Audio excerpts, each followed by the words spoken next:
Executive Privileges. Chapter 1. Welcome to the Office. Part 1. Ling Hua did not hire secretaries based on looks. At least, that was what she told herself as she stood behind the floor-to-ceiling glass of her corner office, staring down at the 23rd floor of Hua International like a queen surveying her domain. Everything below moved because she allowed it to. Every salary, every promotion, every quiet firing slid across her desk because she said so. Order, efficiency, control. That was the spine of her company and her life. So when her assistant knocked and announced, "Your new secretary is here, Ms. Ling," Ling was already irritated. HR had insisted she needed someone younger, someone adaptable, someone who could keep up with her impossible schedule.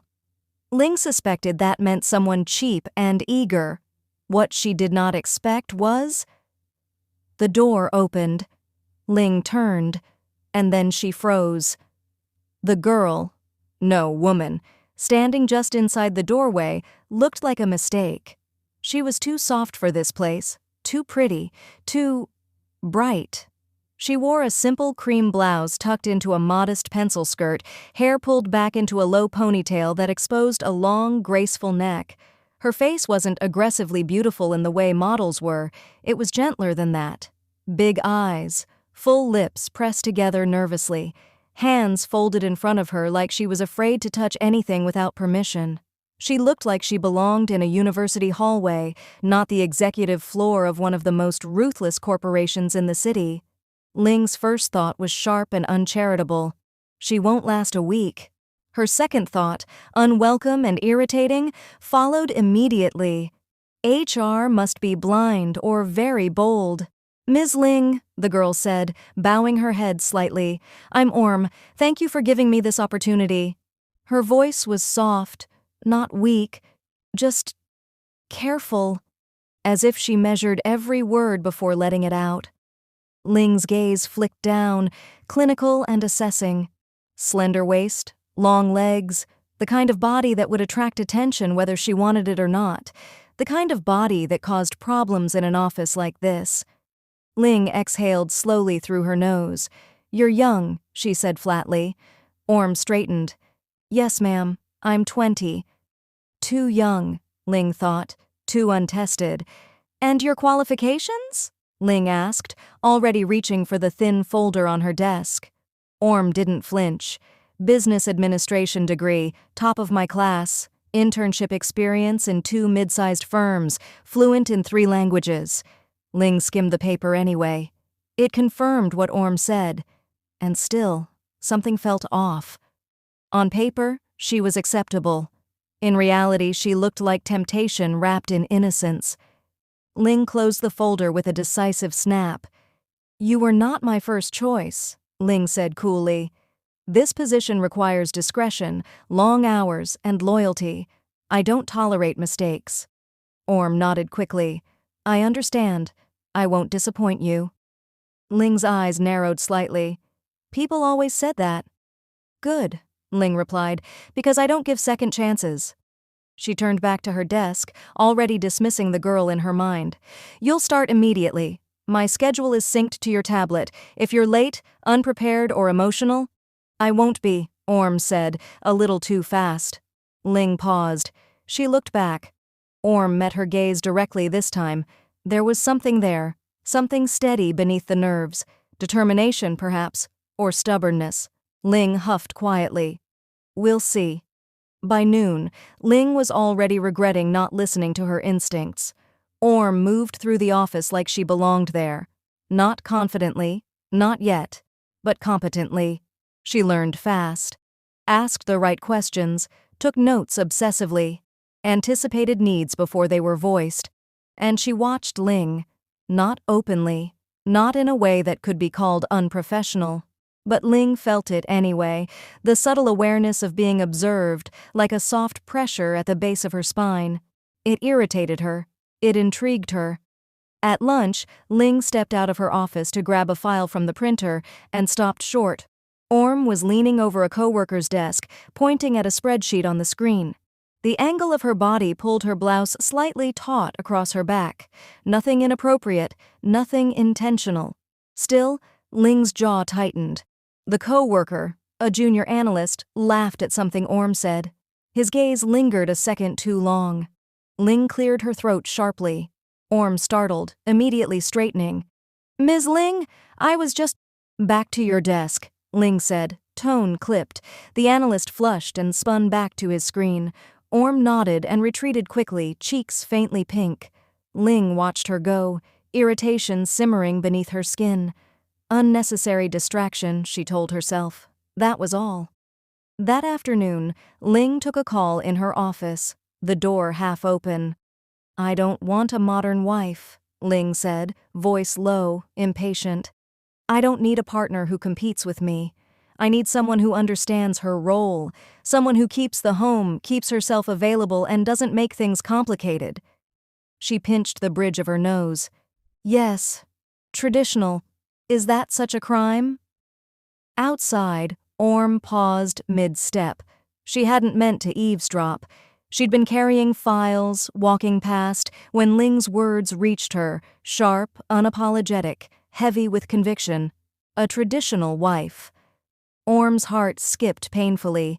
She stood there for half a second longer than she should have, absorbing every word like a secret meant only for her. Then she walked on, pulse racing. That night, Orm lay awake in her small apartment staring at the ceiling. Ling Hua was colder than she'd imagined. Sharper, more intimidating, and impossibly magnetic. Orm pressed her palm to her chest, feeling her heartbeat. She'd admired Ling from afar for months. Articles, interviews, whispered stories of the CEO who never smiled and never lost. Getting hired had felt like fate finally opening a door. Hearing Ling talk about the kind of wife she wanted had felt like destiny slamming it wide open. Traditional, loyal, untouched. Orm swallowed. She had never been with anyone. Not because she couldn't, but because she'd been waiting. For something that felt right. For someone who felt worth it. She closed her eyes. "I can be that," she thought quietly. "I'll show you." 2 weeks later, Ling announced a business conference out of town. Orm prepared everything flawlessly, flights, schedules, presentations. Ling barely acknowledged her beyond curt nods and instructions. At the hotel bar that evening, after a long day of meetings, Ling ordered a drink and loosened her tie slightly. Orm sat beside her, posture proper, hands folded around a glass of water. "You did well today," Ling said finally, eyes still on her drink. Orm blinked. "Thank you." Ling studied her from the corner of her eye, the way she leaned in just a little, the way her knee brushed Ling's under the bar, so light it could have been accidental. Ling's lips curved faintly. "You're attractive," Ling said bluntly. Orm stiffened. "Ma'am?" Ling turned fully toward her now, calm, assessing. "Don't misunderstand. I'm not interested in anything serious with someone like you." Orm's throat tightened. "But," Ling continued, voice low, pragmatic, "I value efficiency. If you turn out to be useful, I'm willing to compensate you appropriately, discreetly." Orm stared at her. The implication settled heavy between them. Orm's face flushed, not with shame, but with something sharper. "I don't want that," she said quietly. Ling raised an eyebrow. "You should think carefully before refusing." Orm met her gaze, heart pounding. "I don't want to be something you use and throw away. I want more." Ling let out a short laugh. "You're dreaming." Orm smiled then, small, steady, fearless. "If you want me," Orm said softly, "then that means we're in a relationship, and relationships lead to marriage." Ling's smile vanished. "Then I won't touch you," Ling said flatly. Orm's eyes shone. "We'll see." Part 2. Ling Hua did not like being challenged. She especially did not like being challenged by someone who smiled while doing it. The rest of the conference passed without incident, but the tension between them sat thick and unspoken. Orm remained professional, painfully so. She took notes, passed documents, spoke only when spoken to.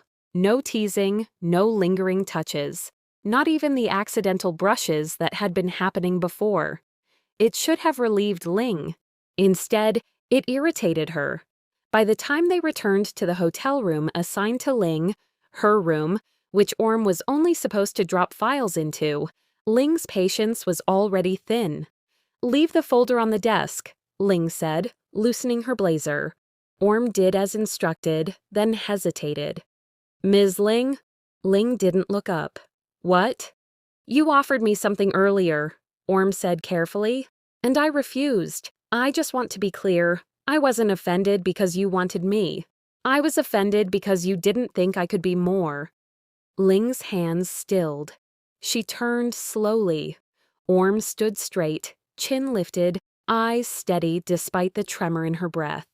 There was no innocence in her expression now, only resolve. Ling studied her for a long moment, then let out a quiet, humorless chuckle. "You think you know what more means," Ling said, "but you don't. You're young. You're untested. You confuse fantasy with reality." Orm swallowed. "Then test me." Silence stretched. Ling stepped closer, stopping just short of touching her. The air between them felt charged, tight enough to snap. "You want to be a wife?" Ling asked softly. "You don't even know what that costs." "I'm willing to pay it," Orm replied. Ling's gaze dropped, to Orm's lips, her throat, the gentle rise and fall of her chest. Desire stirred, sharp and unwelcome. She stepped back abruptly. "Go," Ling said, "before you embarrass yourself." Orm didn't move for a second. Then she bowed her head slightly. "Good night, Ms. Ling." She turned and left. Ling stood alone in the room, pulse racing, jaw clenched. Dangerous, she thought. Very dangerous. Back at the office, Ling doubled down on distance. She worked Orm harder, longer hours, impossible deadlines. She corrected her sharply in meetings, dismissed her praise with silence. Orm endured it all. She didn't cry, didn't complain, didn't flirt. She adapted. And that, more than anything, unsettled Ling. One afternoon, Ling overheard laughter outside her office. Orm was standing near the break area, a male colleague leaning casually against the counter beside her. He was saying something animated, clearly enjoying himself. Orm smiled politely, too politely, but she didn't step away. Ling's chest tightened. She didn't like the way he looked at Orm. She didn't like that Orm let him. "Orm!" Ling called sharply. Orm turned instantly. "Yes, Ms. Ling." "Inside." The colleague straightened awkwardly and retreated. Orm followed Ling into the office, closing the door behind her. Ling rounded on her. "What do you think you're doing?" Orm blinked. "Talking?" "With him," Ling snapped. "During work hours?" "He asked me about a report," Orm said calmly. "I answered." Ling scoffed. "Don't play innocent. I saw the way you were standing." Orm's eyes darkened slightly. "Standing." "Yes," Ling said, anger flaring hot and irrational. "Laughing, smiling, showing yourself off." Orm stared at her, incredulous. "You're angry because someone talked to me?" "I'm angry because you're acting like—" Ling stopped herself, then finished coldly. "Like a distraction." Orm's face flushed, not with embarrassment, but with anger. "A distraction?" she repeated softly. Ling's voice dropped. "If that's the kind of attention you want, maybe I misjudged you." Something snapped. Orm stepped forward and slapped Ling across the face. The sound echoed sharp and final. Ling froze. So did Orm. For a heartbeat, neither of them moved. Then Orm's hand trembled as she lowered it. "I won't let you talk to me like that," Orm said, voice shaking. "You don't get to want me and insult me in the same breath." She turned toward the door. Ling moved without thinking. She grabbed Orm's wrist, spun her back, and kissed her. It wasn't gentle. It wasn't careful. It was sudden and furious and full of everything Ling had been refusing to admit. Orm gasped, startled, then stiffened beneath her. Ling released her just as quickly, breath ragged, eyes burning. "Get out!" Ling said hoarsely. Orm stood frozen, lips parted, eyes wide. Then she nodded once and left without another word. Ling sank back against her desk, heart hammering. "You've crossed a line," she thought. And worse, she hadn't regretted it. That night, Ling didn't sleep. She replayed the kiss again and again, the shock in Orm's eyes, the way her body had fit so easily against Ling's, the way she'd tasted like something sweet and forbidden. By morning, Ling had made a decision. She would end this, cleanly, professionally, before it became something she couldn't control. When Orm arrived the next day, Ling summoned her immediately. Orm entered the office with her usual composure, but Ling noticed the faint tension in her shoulders. Ling didn't offer her a seat. "What happened yesterday," Ling said flatly, "was inappropriate." Orm nodded. "Yes." "It won't happen again," Ling continued. "You'll maintain professional boundaries. If you can't, I'll have HR reassign you." Orm looked at her steadily. "And if you can't?" Ling bristled. "I'm not the one who slapped their superior." Orm's lips curved faintly. "No, you're the one who kissed her." Ling's jaw tightened. Orm took a breath. "I don't regret it," she said quietly. "Do you?" Ling didn't answer. Silence stretched. Finally, Ling said, "You're dismissed." Orm turned to leave, then paused at the door. "I meant what I said," Orm added softly. "If you want me, you don't get to pretend it means nothing." Then she was gone. Ling closed her eyes. The line had already been crossed, and both of them knew it. Part 3. Ling Hua prided herself on discipline. She had built her life on it, brick by brick, choice by choice. She did not indulge impulses. She did not blur lines. She did not let emotions cloud judgment. And yet, for 3 consecutive days after the kiss, she avoided looking directly at Orm. It was ridiculous. Orm, for her part, behaved exactly as Ling had ordered. She arrived early, left late, spoke only when necessary. Her work was flawless. Her posture was immaculate, her expression unreadable. Too unreadable. Ling found herself watching her when she thought no one noticed. The way Orm listened during meetings, the way she held her tablet close to her chest, the way her mouth tightened when Ling dismissed her without acknowledgement. She was obeying, and somehow that made it worse. On the 4th day, Ling called her in again. Orm stepped into the office and closed the door behind her. She stood straight, hands clasped, eyes forward. "You wanted to see me, Ms. Ling?" Ling leaned back in her chair, fingers steepled. "You've been restrained." Orm blinked once. "I'm doing what you asked." "Yes," Ling said. "And why is that?" Orm hesitated. "Because you're my boss." Ling's eyes sharpened. "Only that?" Orm swallowed. "Because I respect you." Ling held her gaze, searching for something. Fear, maybe, or resentment. She found neither. Instead, she saw patience. Dangerous, deliberate patience. Ling exhaled slowly. "Sit." Orm obeyed. Ling rose from her chair and moved around the desk, stopping directly in front of her, close enough that Orm had to tilt her head slightly to meet her eyes. "You're not subtle," Ling said quietly. Orm's lips curved faintly. "Neither are you." Ling's mouth tightened. "You think this is a game?" "No," Orm said. "I think this is a negotiation." Ling laughed once, short and sharp. "You have nothing I need." Orm looked up at her, unflinching. "You said you want a wife who understands her role, someone loyal, someone who doesn't make things complicated." Ling said nothing.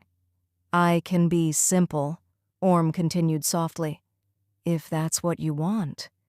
Ling's gaze dropped unbidden to Orm's lips, then to the curve of her throat, then back to her eyes. "And what do you want?" Ling asked. Orm answered without hesitation. "You." The word landed heavy between them. Ling straightened abruptly. "You're dismissed." Orm stood at once, but this time she didn't rush to the door. "I'll keep doing my job," Orm said, "until you decide what you really want." She left. Ling sank back into her chair, pulse pounding. "This ends now," she told herself. The next business trip came sooner than expected. A 2-day regional conference, mandatory attendance. Ling had no choice but to bring her secretary. Orm handled the arrangements as efficiently as ever. When Ling reviewed the hotel booking, she paused. "One room?" Ling asked, voice flat. Orm nodded. "The hotel is fully booked. That was the only executive suite available." Ling stared at the screen. "You should have informed me." "I'm informing you now," Orm said calmly. "If you want, I can sleep on the couch." Ling's jaw clenched. This was a test, and Ling hated that she knew it. "Fine," Ling said. "But this changes nothing." Orm inclined her head. "Of course." The room was quiet when they arrived that night. Too quiet. Ling dropped her bag by the door and loosened her collar, exhaustion settling into her bones. She glanced toward the bathroom. "I'll shower first," she said. Orm nodded. "I'll review tomorrow's schedule." Ling shut the bathroom door behind her and braced her hands on the sink. "Get it together," she told herself. The water was hot, grounding. She let it run over her shoulders, trying to wash away the tension that had been coiled inside her for weeks. When she emerged, towel around her waist, steam still clinging to her skin. She stopped. Orm was on the bed, not sprawled, not posed obscenely, just waiting. She wore one of Ling's spare shirts, too big on her, sleeves slipping down her arms. Her hair was loose, her expression calm, intent. Ling's breath caught. "This is inappropriate," Ling said, voice hoarse. Orm met her gaze. "Tell me to leave." Ling didn't. Orm stood slowly. "You said you wouldn't touch me." "I said I wouldn't if it meant marriage," Ling replied. Orm took a step closer. "And does it?" Ling's restraint cracked, not all at once, but in splinters. She reached out, gripping Orm's chin, tilting her face up. "You don't understand what you're offering." Orm's hands trembled slightly as they fisted in the fabric of the shirt. "Then teach me." Ling kissed her. This time it was slower, deeper, claiming. Orm melted into it, breath hitching, hands clinging to Ling like she'd been waiting her whole life for permission. Ling broke the kiss and rested her forehead against Orm's. "This doesn't make you my wife." Orm nodded, eyes bright. "I know. And it doesn't change who's in control." "I want you in control," Orm whispered. That was what undid her. Ling guided Orm back onto the bed, movements deliberate, commanding. She made Orm look at her, made her listen, made her understand what it meant to give herself over, not just her body, but her trust. When it was over, Orm lay against her, quiet and pliant, breath evening out. Ling stared at the ceiling, chest tight. She had crossed another line, and she wasn't sure she wanted to go back. Orm shifted slightly, fingers brushing Ling's side. "This means something to me." Ling closed her eyes. "Don't make demands." Orm smiled softly. "I'm not. I'm making promises." Ling didn't respond, but she didn't pull away either. In the morning, Ling was all business again. Orm dressed without comment. They spoke only of schedules and meetings. No one would have guessed what had happened between them hours earlier. As they checked out, Ling paused. "This stays between us," she said quietly. Orm nodded. "Of course." Ling hesitated, then added, "You'll continue to behave appropriately at work." Orm met her gaze. "I always do." Ling frowned. "What does that mean?" Orm smiled, slow, knowing. "It means I know exactly where I stand." Ling turned away, unsettled. She didn't realize it yet, but Orm had just taken her first real step. Executive Privileges. Chapter 2. Flirting on Company Time. Part 1. If Chapter 1 was about crossed lines, Chapter 2 was about control, and control, Ling Hua believed, was something she could always reclaim. The morning after the conference passed in disciplined silence. Ling arrived at the office at precisely 7:30 a.m., her heels striking marble like punctuation marks. She nodded to no one, acknowledged nothing, and went straight into her office. Orm arrived 10 minutes later. She dressed differently now. Not provocatively, nothing that would warrant HR's attention. But the softness was gone. Her blouse fit just a little closer. Her skirt hugged her hips without apology. Her hair was worn down today, cascading over her shoulders in a way that felt deliberate. Ling noticed immediately. She hated that she noticed. Orm greeted her professionally, voice neutral, eyes steady. She placed the tablet on Ling's desk, recited the day's schedule, and stepped back. No teasing, no challenge, no smile. It was worse than flirting. Ling dismissed her with a nod and immediately regretted it. Orm knew exactly what she was doing. She had spent the night replaying every second of the hotel room. Ling's hands, Ling's voice, the way control had felt like something sacred being handed down rather than taken. Ling had made it clear, this meant nothing. So Orm adjusted. If Ling wanted nothing, Orm would give her everything else. She became impeccable. She anticipated needs before they were spoken. She organized Ling's calendar with ruthless efficiency. She handled calls, filtered interruptions, corrected errors before they reached Ling's desk, and she became visible. She laughed softly with coworkers in the hallway. She lingered by desks just long enough to be noticed. She accepted coffee offers. She listened when people spoke. She did not flirt. She let others flirt with her. Ling saw all of it. She told herself she didn't care. That was the lie. By mid-morning, Ling's patience was wearing thin. She watched Orm from behind the glass walls of her office as she leaned slightly toward a junior executive, hands folded, expression attentive. The man smiled too easily. His eyes dropped too slowly. Ling's jaw tightened. She buzzed the intercom. Orm, inside.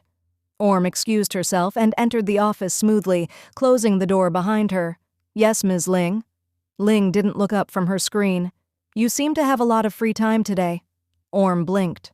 I completed my tasks early. I don't pay you to socialize. I wasn't. Orm replied calmly. I was clarifying numbers for finance. Ling finally looked at her. With your body angled like that? Orm stiffened. What does that mean? She asked quietly. It means, Ling said coolly, that you should remember where you are. This isn't a playground. Orm's eyes darkened, but she didn't raise her voice. I'm aware, she said. That's why I'm doing my job. Ling scoffed. Don't test me. Orm met her gaze. I'm not. You are. The silence stretched. Ling stood abruptly. Get back to work. Orm turned to leave, then paused. Ms. Ling, she said softly, if you don't like how I behave, you can tell me. But don't pretend it's about professionalism when it's not. Ling's temper flared. You're out of line. Orm inclined her head. Then discipline me. She left before Ling could respond. Ling stood there, chest rising sharply, fingers curling at her sides. She's doing this on purpose, Ling thought. And worse, Ling was letting her. That afternoon, a delivery arrived, pastries from a high-end bakery downstairs. Orm hadn't ordered them for Ling. They were addressed to Orm. Ling noticed immediately. Who sent those? She asked, voice deceptively calm. Orm glanced at the box. One of the consultants. He wanted to thank me for helping with the presentation. Ling's eyes narrowed. And you accepted?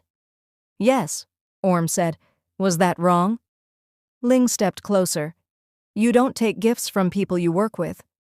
Orm frowned slightly. You've accepted wine from clients. That's different. How? Ling opened her mouth, then closed it.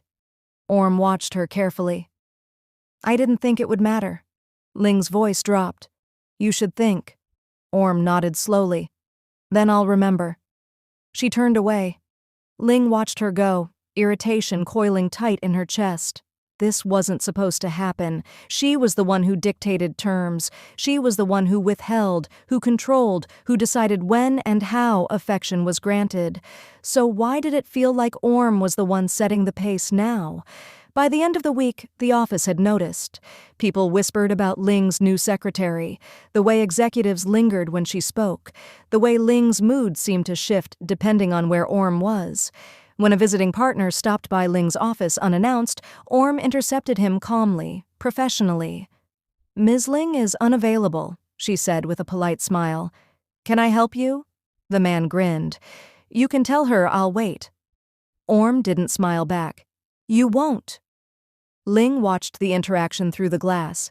She felt something sharp and unfamiliar twist in her chest, possessiveness. That night, Ling stayed late. So did Orm. When Ling finally emerged from her office, Orm was at her desk, typing quietly. "You can go," Ling said. Orm looked up. "I'm finishing this." "It can wait." Orm shook her head. "It won't take long." Ling hesitated, then said, "You've been pushing lately." Orm's fingers stilled. "Pushing?" "Yes," Ling said. "At work, with people, with me." Orm considered her for a moment. "I'm just being myself." Ling laughed humorlessly. "That's exactly the problem." Orm stood, stepping closer. "Then what do you want me to be?" Ling didn't answer. Orm's voice softened. "You told me to behave. I am. You told me not to want more. I haven't asked." She looked up at Ling. "But you don't get to be angry that other people notice me when you refuse to." Ling's control slipped, just a fraction. "You're not allowed to use your body like that," she said sharply. Orm stiffened. "Like what? Like you don't know exactly what you're doing." Orm's eyes flashed. "I'm not property." Ling's voice dropped, dangerous. "Not yet." The air between them went still. Orm stepped back. "Good night, Ms. Ling." She left. Ling stood alone in the dim office, heart pounding. She had meant to scare her. Instead, she had revealed too much. Outside, Orm leaned against the wall and exhaled shakily. Her hands trembled, but her resolve didn't. "You're watching now," she thought. Good. Part 2. The next morning, Ling arrived at the office with a storm already brewing inside her chest. She had slept poorly, her mind restless with the image of Orm at the desk the night before, calm, efficient, deliberate, and infuriatingly self-possessed. The thought of Orm knowing just how much she affected her made her stomach tighten. Orm, for her part, arrived looking like nothing had happened. Her hair was neatly tied back, the blouse crisp, skirt modest. Her expression was serene, neutral, but Ling knew better. She had seen the calculation behind her calm, the subtle awareness of what buttons she could press, the slow, tantalizing way she leaned slightly forward over a desk or brushed past someone, sending Ling's pulse quickening. Orm did not greet her verbally. She placed the morning schedule on Ling's desk with precision, and then, just before stepping back, she allowed her fingers to brush Ling's wrist, light, unassuming, but intentional. Ling felt the spark shoot up her arm before she could react. She swallowed, forcibly looking down at her tablet. Orm straightened, face composed, eyes steady. "I didn't touch you," Orm said softly, though the edge of amusement lingered. "You did," Ling whispered, her voice sharp, though slightly breathless. "Don't think I didn't feel it." Orm tilted her head. "I'm aware." The words were simple, understated, but there was a weight behind them, a subtle claim, as if she was marking territory without anyone noticing. Ling's jaw clenched. She tried to force herself back into executive mode, but her body betrayed her. The sharp catch of her breath when Orm leaned slightly closer over the desk. The way her pulse jumped when Orm's leg brushed against hers while passing behind her chair. The controlled way she smiled at Ling when Ling's eyes met hers across the office floor. She had told herself she would maintain discipline. She had told herself she would not indulge. Yet every glance, every subtle movement of Orm's was a deliberate provocation that she could not ignore. The office felt charged that morning. Other employees noticed it, whispered in corners, exchanged glances, but no one dared speak openly. Ling maintained her usual stoic facade, but Orm had a way of drawing attention without seeming to try. It was infuriating because on the surface, Orm seemed completely professional. In truth, every small gesture, the way she carried herself, the way she tilted her head slightly when responding, the casual brush of her hand against a stack of files, was designed to tease without crossing explicit boundaries. By mid-morning, Ling had enough. She summoned Orm to her office for what she intended to be a stern talk. Orm walked in as usual, poised, but there was an unmistakable tension under the surface. Ling closed the door behind her. "Orm," Ling began, voice low and clipped, "we need to discuss your behavior." Orm tilted her head innocently. "I don't understand, Ms. Ling. I've been doing exactly what you asked." Ling's eyes narrowed. "Really? Then explain why people keep commenting on your presence, why they notice when you walk past, why you smile at people like you're, I don't know, trying to tempt them." Orm's gaze flickered briefly, not in shame but amusement. "I'm not trying to tempt anyone," she said softly. "I'm simply existing." Ling felt a flash of irritation. "Existing doesn't cause reactions like this. You know what you're doing." Orm leaned slightly forward, just a hint, just enough to close the space without touching. "I'm not doing anything, Ms. Ling. But perhaps you are." The words landed sharp and provocative. Ling's pulse picked up. She hated that she knew Orm was right. "You're testing me," Ling said finally, voice tight. Orm's lips curved just barely. "Perhaps." "And you're doing it deliberately," Ling pressed, the control in her voice faltering slightly. Orm's gaze softened for a fraction of a second. "If it's deliberate, it's only to see your true self. I'm curious about the real you, Ms. Ling. The one you don't show anyone." Ling's stomach twisted. She wanted to deny it. She wanted to assert her authority. She wanted Orm gone from the office immediately. Yet she couldn't, not fully. Because Orm was everywhere she looked, in every thought, in every heartbeat she didn't want to admit was racing. By late morning, Ling had taken back her composure enough to attend a series of meetings.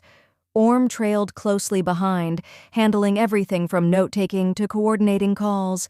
She never overstepped. She never broke rules. But the subtlety of her teasing continued. When Ling excused herself for a quick coffee, she found Orm waiting outside the conference room. "I thought you might need this," Orm said, holding out a cup. It was the exact blend Ling favored. She hadn't told anyone outside her inner circle what she liked, and yet Orm had known. Ling's throat went dry. "Thank you," she said, taking it. Orm's hand brushed Ling's briefly. Ling's pulse jumped. Orm gave her a faint, almost imperceptible smile and turned away. Ling stared after her. She hated herself for it. The next escalation came in the form of the afternoon briefing. A visiting executive lingered in the office, standing a little too close to Orm while discussing budget projections.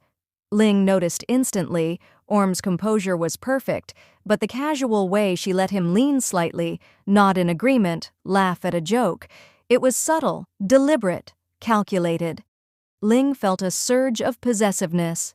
She should have walked over, asserted dominance, reminded Orm that she was hers. Instead, she stood behind the glass wall, chest tight, hands clenched at her sides, and felt unequivocally aware of how much she wanted to mark her territory. By the time the meeting concluded, Ling could no longer hold back. She called Orm back into her office, her voice cold, but with an edge of unrestrained tension. "Orm," she began, taking a step closer once she was inside, "this ends today." Orm raised an eyebrow. "Ends? What ends?" Ling's hands curled into fists at her sides. "The distraction, the teasing, the way you use yourself around the office like a weapon." Orm's lips curved faintly. "I'm not using anything. I'm simply present." "You're infuriating," Ling admitted almost bitterly. "And I can't stand it." Orm's eyes sparkled just slightly.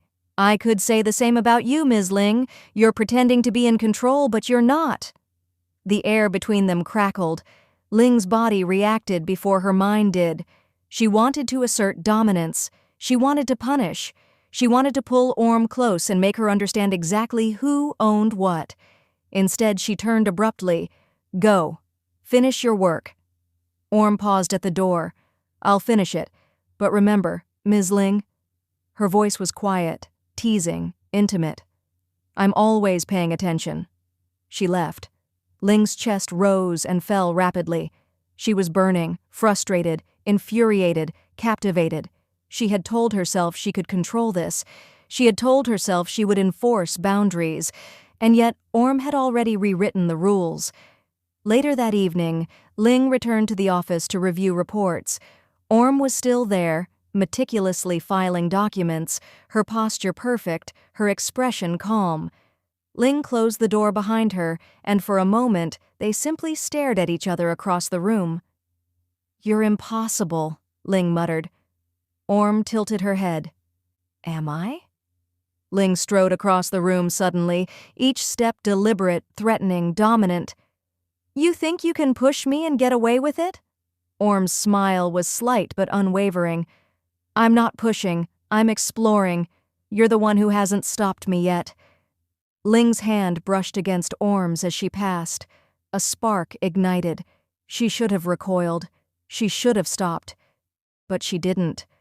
Orm's eyes widened just slightly, not with fear, but with recognition. Recognition that Ling was losing control. Careful, Ling warned, voice low, breath shallow. I'm capable of punishing. Orm leaned closer, daring, playful. Then I'll take my punishment. Ling's jaw tightened. She didn't respond verbally. Instead, she stood there, chest tight, mind spinning with the implications of this challenge. Orm smiled faintly and returned to her work, leaving Ling standing alone in the dim office, fully aware that she had lost the first battle of control, and that the war had only just begun. Part 3. By the end of the day, the office itself seemed to hold its breath. Ling's focus was razor sharp, but her thoughts kept drifting to Orm. Every movement she made, every file she signed, every email she sent was punctuated by memories of Orm's subtle provocations, light touches, teasing smiles, the calculated tilt of her head that made even the most mundane interactions feel deliberate and personal. Orm, as always, was impeccable. She finished her tasks efficiently, organized the next day's schedules, and left her desk only when necessary. Nothing appeared amiss. She obeyed the boundaries Ling had imposed, but at the same time, she had pushed them further than Ling was comfortable admitting. Ling sat in her office long after the others had left. The lights dimmed low, casting sharp reflections on the glass walls. She had intended to review documents quietly, but instead, she found herself staring at Orm's desk across the office, imagining the slight curve of her neck, the way she sat so straight yet subtly drew attention, the faint smile that had no business being so sharp. Ling exhaled, frustration and desire tangling together. She's playing a game I can't win, Ling admitted to herself. Orm returned from the copy room, carrying a stack of papers. She set them down precisely where Ling preferred, then glanced up. Ling didn't acknowledge her at first. Orm tilted her head slightly. You're quiet, Orm said softly, almost teasing. Long day? Ling's eyes met hers, hard and sharp. Yes. Orm took a step closer, just enough to cross the invisible line without touching. Would it help if someone relaxed you? Ling's pulse spiked, her jaw clenched. I am relaxed, she said, but her voice betrayed her. Orm smiled faintly wicked. You don't sound relaxed. Ling rose abruptly, striding around her desk, trying to reclaim control. Do you think this is a game? Orm's lips curved knowingly. I don't play games, I just see how far I can go before you lose your composure. Ling's chest tightened. She wanted to scold, to punish, to demand obedience, but she also felt something deeper.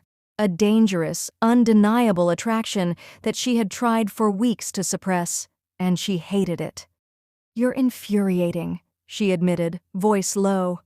I know, Orm said, stepping back but keeping her gaze steady.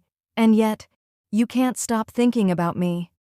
Ling's hands curled into fists. How does she always know? Orm's presence was magnetic. Her control was intentional, calculated. Ling had thought she could dominate, could instruct, could guide. But Orm was not naive. She was deliberate. She was confident in her subtlety. She was, despite her youth and inexperience, already in command in ways Ling couldn't admit, and it drove Ling insane. Later, during a routine office check-in, a male colleague lingered near Orm's workspace, chatting casually. Ling observed from her office window. Orm was polite, smiling softly, nodding at his comments. Ling's chest tightened. She hated what she was feeling. Jealousy, possessiveness, longing. She couldn't intervene openly. The office was still operational, and she needed to maintain appearances. Yet the way Orm handled herself, calm, compliant, teasing without overstepping, made her pulse race. She wanted Orm to know she saw everything. She wanted to mark her territory without being overt. When the colleague finally walked away, Orm looked at Ling across the room. Just for a moment. No words, no gesture beyond a faint, knowing smile. And that smile ignited Ling's frustration further. She hated that smile. She hated that she wanted that smile. The climax came later that evening. Ling had returned to the office to finish reviewing documents before heading to dinner. The rest of the staff had gone home. Orm remained at her desk, finishing tasks meticulously. Ling stepped into the room, eyes fixed on her. Orm looked up, calm, collected, but the air between them had thickened, charged with unspoken tension. "You're impossible," Ling muttered, pacing slowly. Orm tilted her head. "Am I?" Ling moved closer, closing the distance deliberately. "You think you can test me like this and I won't react?" Orm's lips curved faintly. "I'm not testing you. I'm seeing how much you can take before admitting what you want." Ling stopped, chest heaving. She hated how truthful the words felt. "You," she began, voice sharp and low. She wanted to command, to punish, to assert control. But Orm remained calm, unflinching, teasing in the most maddening way. Orm's gaze locked on hers. "Do it," she whispered. "Show me." The command, so subtle, so deliberate, ignited something inside Ling. It wasn't fear. It wasn't lust in its simplest form. It was something more dangerous, a desire to dominate, to mark, to assert ownership, yet also a growing admiration for the girl who had walked right into her world and refused to bend completely. Ling grabbed her wrist, not harshly, but firmly, pulling her close. Orm didn't resist. Instead, she tilted her head, eyes locked on Ling's. The tension stretched taut. Ling's other hand brushed a strand of hair from Orm's face, fingertips grazing the cheekbone lightly, deliberately. Orm's breath hitched just slightly. Ling felt a thrill of power and frustration all at once. "You're mine," Ling whispered, low and sharp. Orm's lips curved faintly, knowingly. "I'm yours. If you earn it." The words were audacious, bold, defiant, yet submissive in a way that made Ling's control feel irresistible. Ling pulled her closer, pressing briefly, demanding attention without overstepping boundaries that could break the fragile power play between them. Orm's hands rested lightly on Ling's chest, not resisting, but testing, measuring, acknowledging the tension. They held that position for a moment longer than either should have allowed. Ling's mind spun. Anger, desire, frustration, longing, admiration, possessiveness, all colliding at once. Finally, she released her grip. Orm straightened, chest rising, eyes bright, and smiled faintly. "You're impossible," Ling said again, a mixture of irritation and awe. "And you love it," Orm replied softly. Ling froze. The words cut deeper than any slap, any reprimand. She hated that she knew Orm was right. Orm returned to her desk, composed, calm, professional. Ling watched, still trembling, heart racing, aware that she had lost another sliver of control, and also, unknowingly, her restraint. By the time Ling left the office that night, she felt the burn of desire, frustration, and fascination all at once. Orm had tested boundaries, pushed limits, and won the psychological battle without raising her voice, without breaking professional decorum, without a single explicit act beyond words and presence. Ling had been provoked, challenged, tempted, and she knew it wasn't over. Orm had won the first real war of wills, and Ling couldn't help but want to lose again. Ling didn't sleep well that night. Her mind refused to shut down, replaying the day's encounters with Orm in exhausting detail. Every glance, every slight smile, every moment where Orm had stepped close without touching, it all added up. Ling's chest tightened with both frustration and desire. She hated how much control Orm had gained without ever breaking the rules she had imposed. The next morning, Ling arrived at the office early, determined to regain composure. But as she stepped into the building, she saw Orm at the front, greeting the receptionist with a poised, effortless charm that drew attention without trying. The way her hair fell perfectly over one shoulder, the subtle curve of her posture as she leaned to answer a question, the calm but commanding way she moved, it all made Ling's pulse quicken. Ling clenched her fists at her sides. "This is ridiculous," she thought. "I am the CEO. She is just my secretary." And yet, it felt like Orm had claimed the air around her, like she could dominate the office without anyone else even noticing. Ling's usual authority felt fragile. Orm glanced at her as Ling passed, eyes calm but bright, lips curving faintly. Ling felt her stomach twist. That smile, it wasn't innocent. It was deliberate, teasing, and somehow marking territory. Ling's frustration boiled over. By mid-morning, a junior male associate lingered near Orm's desk, trying to make conversation. Orm listened politely, nodding, smiling gently. Ling observed from her office window, chest tightening. She hated the way Orm seemed unaffected by his attention, how she didn't overreact but still made her presence undeniable. When the man finally left, Orm looked across the room at Ling, eyes steady, unflinching, a faint, knowing smile tugging at her lips. It was too much. Ling stormed out of her office, her heels clicking sharply on the marble floor. "Orm!" she snapped, voice tight. "Inside! Now!" Orm raised an eyebrow, calm, collected. "Yes, Ms. Ling?"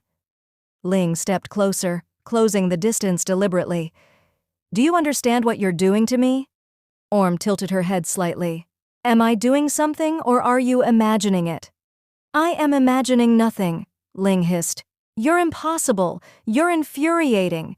You think you can flirt and tease and get away with it." Orm's lips curved faintly. "I'm not flirting. I'm being myself. If you can't handle it, that's your problem." Ling's hands curled into fists. She should have turned and walked away, imposed her authority, demanded submission. But she didn't. She was drawn to Orm in a way she hated, trapped in the magnetic tension between desire and control. Orm stepped closer, daring, confident. "You're paying attention. You want to stop noticing me, but you can't." Ling's jaw tightened. She wanted to assert dominance, to punish, to make Orm understand that she was hers and hers alone. And yet, every word Orm spoke, every subtle move, challenged that authority, making Ling's need for control burn hotter. "You're impossible," Ling muttered again, almost bitterly. "And you love it," Orm replied softly. The office suddenly felt smaller, charged, dangerous. Ling realized she had lost not only control of the situation, but of her own reactions. Orm was driving her insane, not with overt actions, but with the calculated, deliberate way she existed. By the end of the day, Ling was exhausted, mentally, emotionally, physically. Orm had tested boundaries, pushed limits, and left Ling reeling without ever raising her voice. As Ling left the office, she glimpsed Orm at her desk, straightening papers meticulously. Orm looked up, caught Ling's gaze, and smiled faintly, calm, controlled, teasing, and utterly infuriating. Ling felt her chest tighten. The battle was not over. It had only just begun, and she hated and simultaneously desired that fact. Executive Privilege, Chapter 3. Part 1. The conference came faster than Ling had anticipated. 2 full days, packed with panels, meetings, and networking events. It was the kind of business trip Ling usually handled alone, her carefully maintained schedule leaving little room for distractions. This time, however, Orm accompanied her. Ling had hesitated at first, arguing that Orm's presence was unnecessary, that she could manage her team without a secretary in tow. But Orm had smiled faintly and reminded her of the logistics, the schedules, the travel arrangements. Everything meticulously organized, everything perfectly prepared. Ling had reluctantly agreed. Orm's efficiency was flawless. Flight tickets, hotel bookings, presentation materials, all handled. But it wasn't just competence that set her apart. It was the subtle, deliberate way she moved, the way she caught Ling's gaze when she thought no one was watching, the quiet confidence that seemed to radiate even when she followed instructions without question. Ling had always thought she could read people. She had always been in control. And yet, as she watched Orm step onto the plane with the calm assurance of someone entirely at ease in her presence, Ling realized that the balance of power between them had shifted, even if only slightly. Orm took her seat beside Ling in the first-class cabin, her posture straight, hands folded neatly on her lap. Ling noticed everything. The way Orm's skirt hugged her hips just enough to catch the light, the faint curve of her neck as she read over the itinerary, the quiet attentiveness in her eyes. Ling's pulse quickened. She told herself it was nerves, the stress of travel, but deep down, she knew better.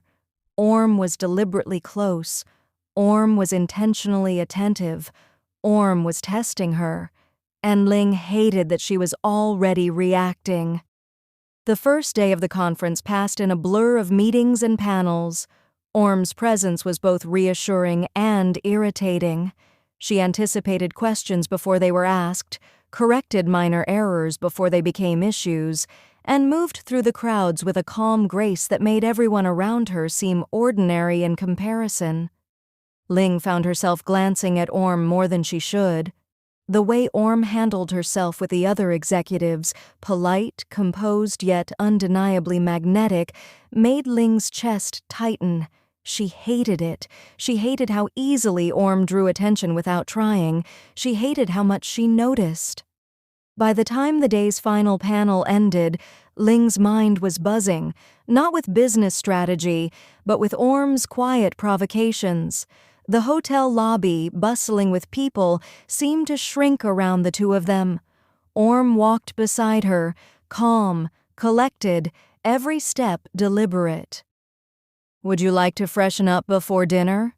Orm asked politely, her voice soft. Ling exhaled. Yes, I suppose that would be wise. Orm led the way to the hotel's suite. As soon as Ling opened the door, she noticed something different. The single executive suite Orm had booked. She had said she would sleep on the couch. Orm had booked one room. Ling's jaw tightened. One room? Orm nodded. It was the only suite available. Ling's mind raced. She should have been annoyed, frustrated. But something in Orm's calm demeanor, her faint smile, her unflinching composure, made Ling hesitate. "Very well," Ling said finally. "I'll sleep on the couch. But this changes nothing." Orm inclined her head. "Of course." The evening passed with business dinners, polite conversation, and carefully moderated wine consumption. Ling found herself distracted, unable to focus entirely on the discussions around her. Every glance, every subtle movement of Orm's lingered in her mind. She hated the way she could not stop noticing. She hated the way her body reacted to Orm's presence. She hated the growing tension coiling inside her, unacknowledged, irresistible. When they returned to the suite, Ling excused herself to shower first. She needed to regain composure. The day had been long, and yet her thoughts refused to calm. She scrubbed the stress from her skin, letting the water wash over her, trying to banish the images that lingered. She emerged, wrapped in a towel, only to stop dead in her tracks. Orm was on the bed, not sprawled, not overtly provocative, just there, calm, poised, deliberate, wearing one of Ling's spare shirts that was slightly too large, her hair falling over her shoulders, expression neutral. Ling's breath caught. She should have told her to leave. She should have asserted control. She should have maintained boundaries. Instead, she felt her chest tighten. Orm's eyes met hers. "You said you wouldn't touch me," she said softly. Ling's pulse spiked. "I said I wouldn't if it meant marriage." Orm took a step closer. "Does it?" The question landed heavy, deliberate, dangerous. Ling felt the stirrings of desire she had fought to suppress. She was supposed to be in control. She was supposed to assert authority. And yet, every instinct screamed otherwise. Orm stepped closer, close enough that Ling could feel her presence fully. Her fingers brushed lightly over the edge of the towel, intentionally grazing, yet without overstepping. Ling's mind went blank for a moment. Orm's lips curved faintly. "If you want me, it would mean something." Ling's jaw tightened. "You don't understand what you're offering." Orm's hands trembled slightly as she fisted the fabric of the shirt. "Then teach me." Ling's restraint cracked. She grabbed Orm and pulled it close. For a moment, she just held her there as if testing her resolve, seeing if she can resist, but she couldn't. She was about to show this woman who she really was. Part 2.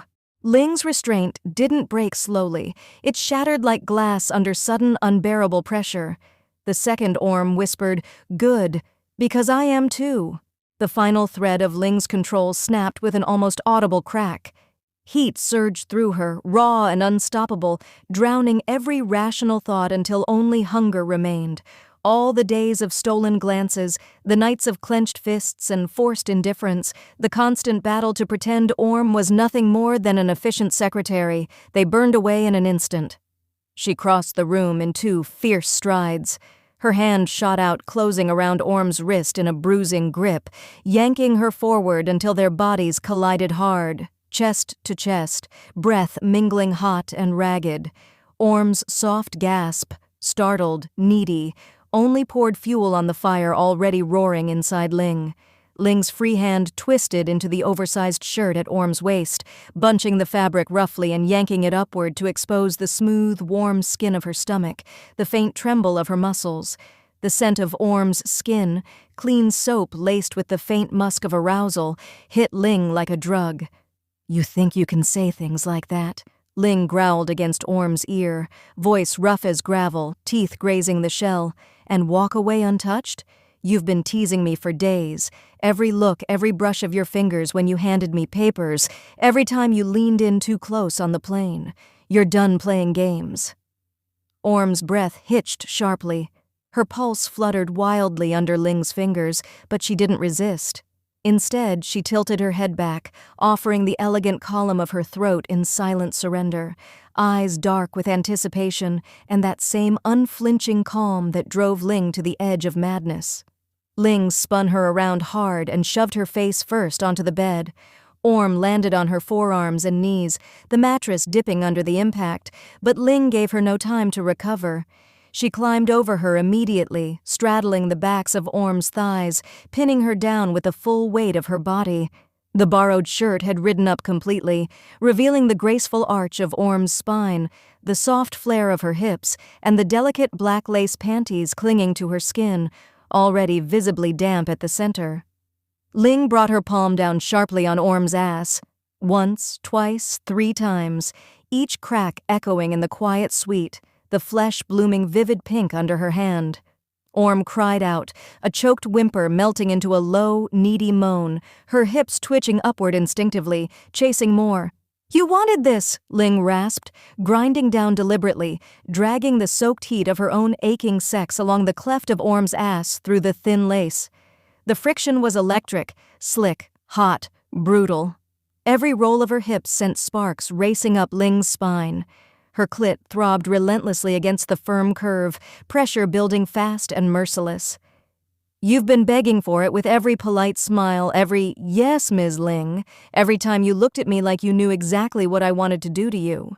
She rocked harder, faster, using Orm's body shamelessly like it had been made for this exact purpose. The friction was devastating. Ling's hips stuttered as the orgasm crashed over her, sharp, vicious, almost angry, nails digging deep into Orm's hips, leaving red crescent marks. She kept grinding through every tremor, drawing out the pleasure until her thighs shook and her breath came in ragged gasps. Only then did she lean down, chest heaving, lips brushing the shell of Orm's ear. "Get on your knees," Ling ordered, voice dark and commanding. She slid off, sitting on the edge of the bed, legs spread wide. The towel was long gone, her glistening arousal was on full display, swollen and dripping. Orm obeyed instantly, sliding off the bed to kneel between Ling's thighs. Her face was flushed, eyes glassy with lust and a faint trace of nervousness. Hair fell messily over her shoulders, lips parted. Ling tangled her fingers roughly in Orm's hair, gripping tight at the roots, and pushed her head down firmly toward her core. "Suck my clit, Orm. Show me how desperate you are for your boss." Orm's breath ghosted hot over Ling's sensitive flesh a second before her mouth closed around it. Soft lips wrapping around the swollen nub, tongue flicking experimentally, then sucking with growing hunger. The wet heat, the perfect suction, the way Orm's tongue swirled and pressed made Ling's hips jerk forward involuntarily.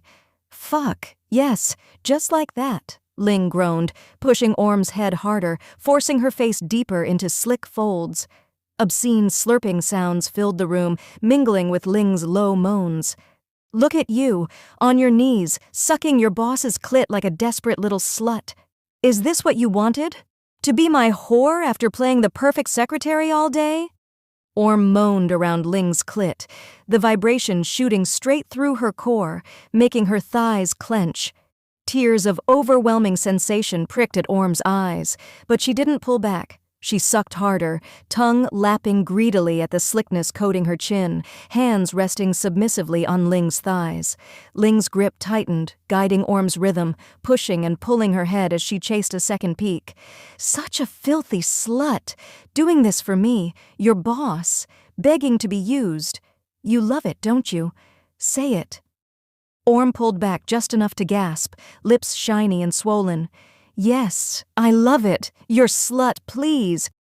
Ling shoved her back down, grinding against Orm's eager mouth until she came again, thighs locking around Orm's head, flooding her tongue with fresh wetness. Only when the spasms faded did Ling release her grip.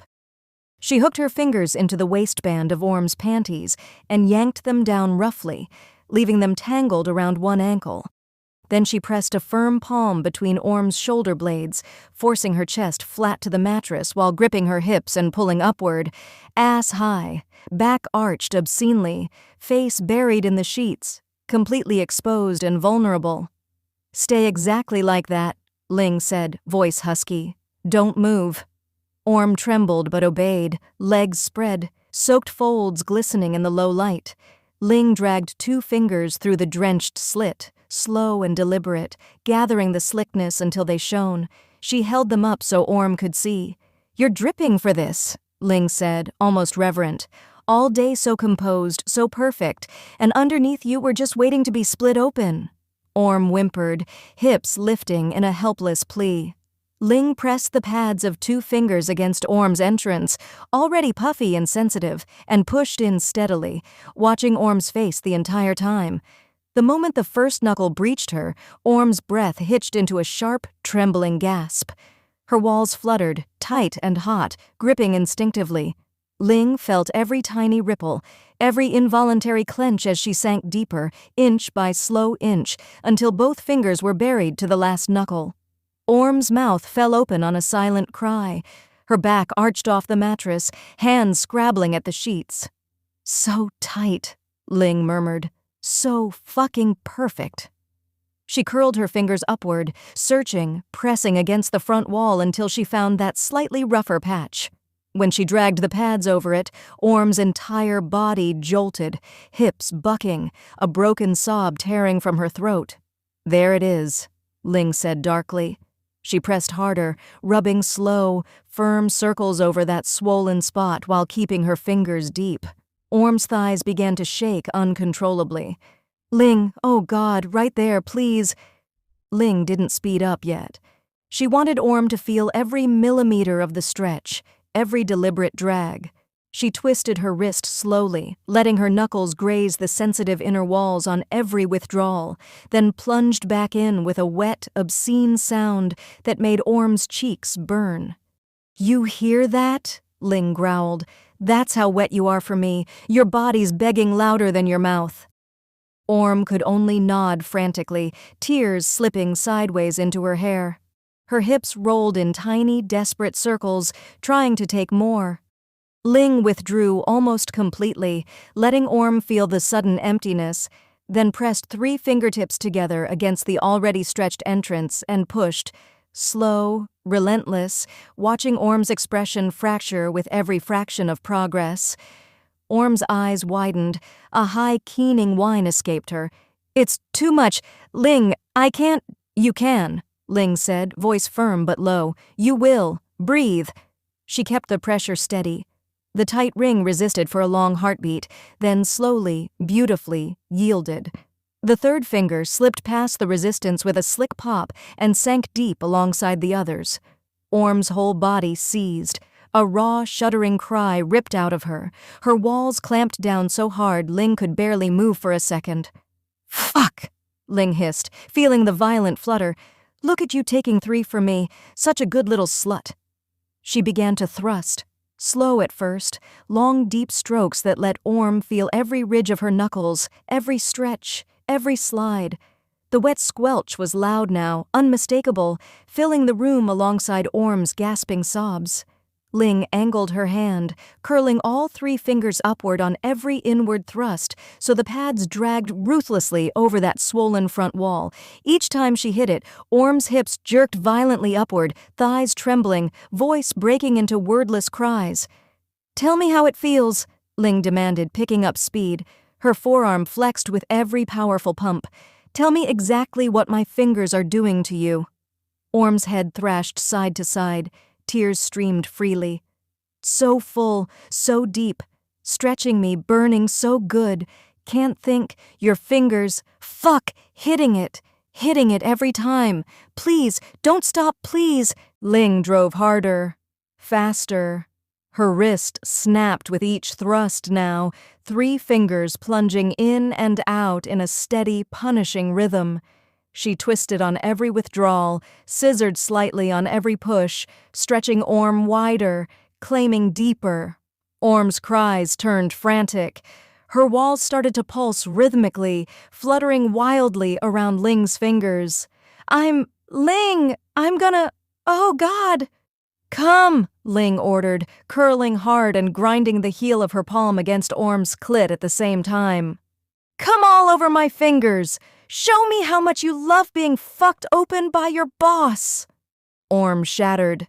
Her whole body bowed off the bed, spine arched impossibly, mouth open in a silent scream that finally broke into a raw, sobbing wail.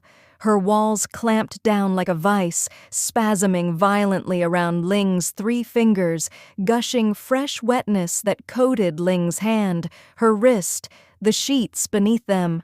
Orm's thighs shook so hard they nearly buckled. Her toes curled tight, tears poured down her temples.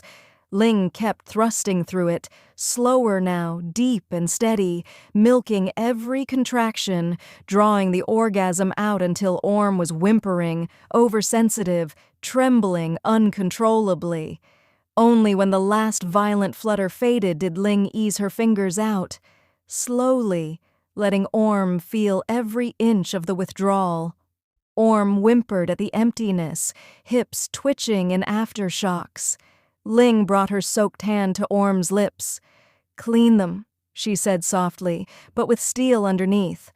Orm parted her lips immediately, tongue curling around Ling's fingers, tasting herself, salty, sweet, musky, sucking obediently while fresh tears slipped down her cheeks. Ling watched, chest tight with something possessive and tender and devastating all at once. When her fingers were clean, she gathered Orm's shaking body into her arms, turning her over and pulling her close against her chest. Orm curled into her like she'd always belonged there, still trembling, still crying softly, still whispering broken promises against Ling's collarbone. "Yours," Orm breathed, voice wrecked and small. "All yours." Ling pressed her lips to Orm's damp forehead. "Mine," she agreed, voice hoarse. And in the quiet that followed, only their breathing and the faint hum of the air conditioning, she knew there was no going back. The line had been crossed, the wall had crumbled, and neither of them wanted to rebuild it. Part 3. Ling lay on the edge of the bed for a few moments, staring at the ceiling, heart still racing. The room was quiet except for the soft hum of the air conditioning and Orm's calm breathing nearby. She should have felt relief, pride, control restored. Instead, she felt exposed, vulnerable in a way she had never experienced before. Orm was sitting cross-legged on the other side of the bed, eyes fixed on her. Calm, composed, teasing in the faintest possible way. Ling's chest tightened. She hated that she couldn't look away. She hated that every instinct screamed to surrender further. And she hated that she wanted to. "You're insufferable," Ling muttered finally, voice low, almost a whisper. Orm's lips curved faintly. "And you are completely captivated," she replied softly, unflinching, deliberate. Ling's jaw clenched. She hated the truth in that statement. She hated that Orm had already claimed a corner of her mind, a corner of her heart, without a single explicit command. Orm had tested her boundaries, breached her walls, and left her wanting more without ever overstepping the delicate limits of propriety. "You realize this changes things," Ling said, voice low, almost warning. Orm tilted her head slightly. "I realize nothing has changed, except that now we both know what we want, or maybe what I want." Ling's chest tightened further. The way Orm phrased it, the calm confidence behind her words, the subtle challenge, it was infuriating. Orm had taken the first real step into her world, and Ling was powerless to stop her. The next morning, Ling awoke before Orm. She dressed quickly, moving with precision and efficiency as always, but her thoughts kept returning to the night before. Every detail, every subtle movement, every deliberate pause, the way Orm had allowed her to explore without giving away her own complete surrender, played over and over in her mind. Orm entered quietly, dressed professionally, carrying the breakfast trays she had prepared the night before. Ling's chest tightened at the sight. Orm's calm composure, her efficient movements, her soft smile, it was infuriating and intoxicating. "You're early," Ling muttered, trying to maintain control, though her voice betrayed her agitation. Orm tilted her head slightly, calm, collected. "I thought you might need something before the meetings. Coffee? Croissants?" Ling's hands clenched slightly. She wanted to assert dominance, to demand obedience, yet she realized she was already reacting, already relying on Orm's efficiency, her presence, her calm. "You're remarkable," Ling admitted finally, voice low, almost a whisper. Orm's lips curved faintly. "I try," she said softly. The breakfast passed in silence, each aware of the tension lingering between them. Ling kept her mind focused on schedules, panels, and presentations, yet every glance at Orm reminded her of the previous night. She hated that she couldn't stop thinking about it. She hated that her desire, her need, was no longer entirely under her control. Later that day, during the first conference panel, Ling found herself observing Orm more than the speakers. The way she interacted with other attendees, polite, professional, composed, was infuriating. Every smile, every subtle nod, every gesture seemed deliberate, designed to provoke, test, and challenge. Ling's chest tightened.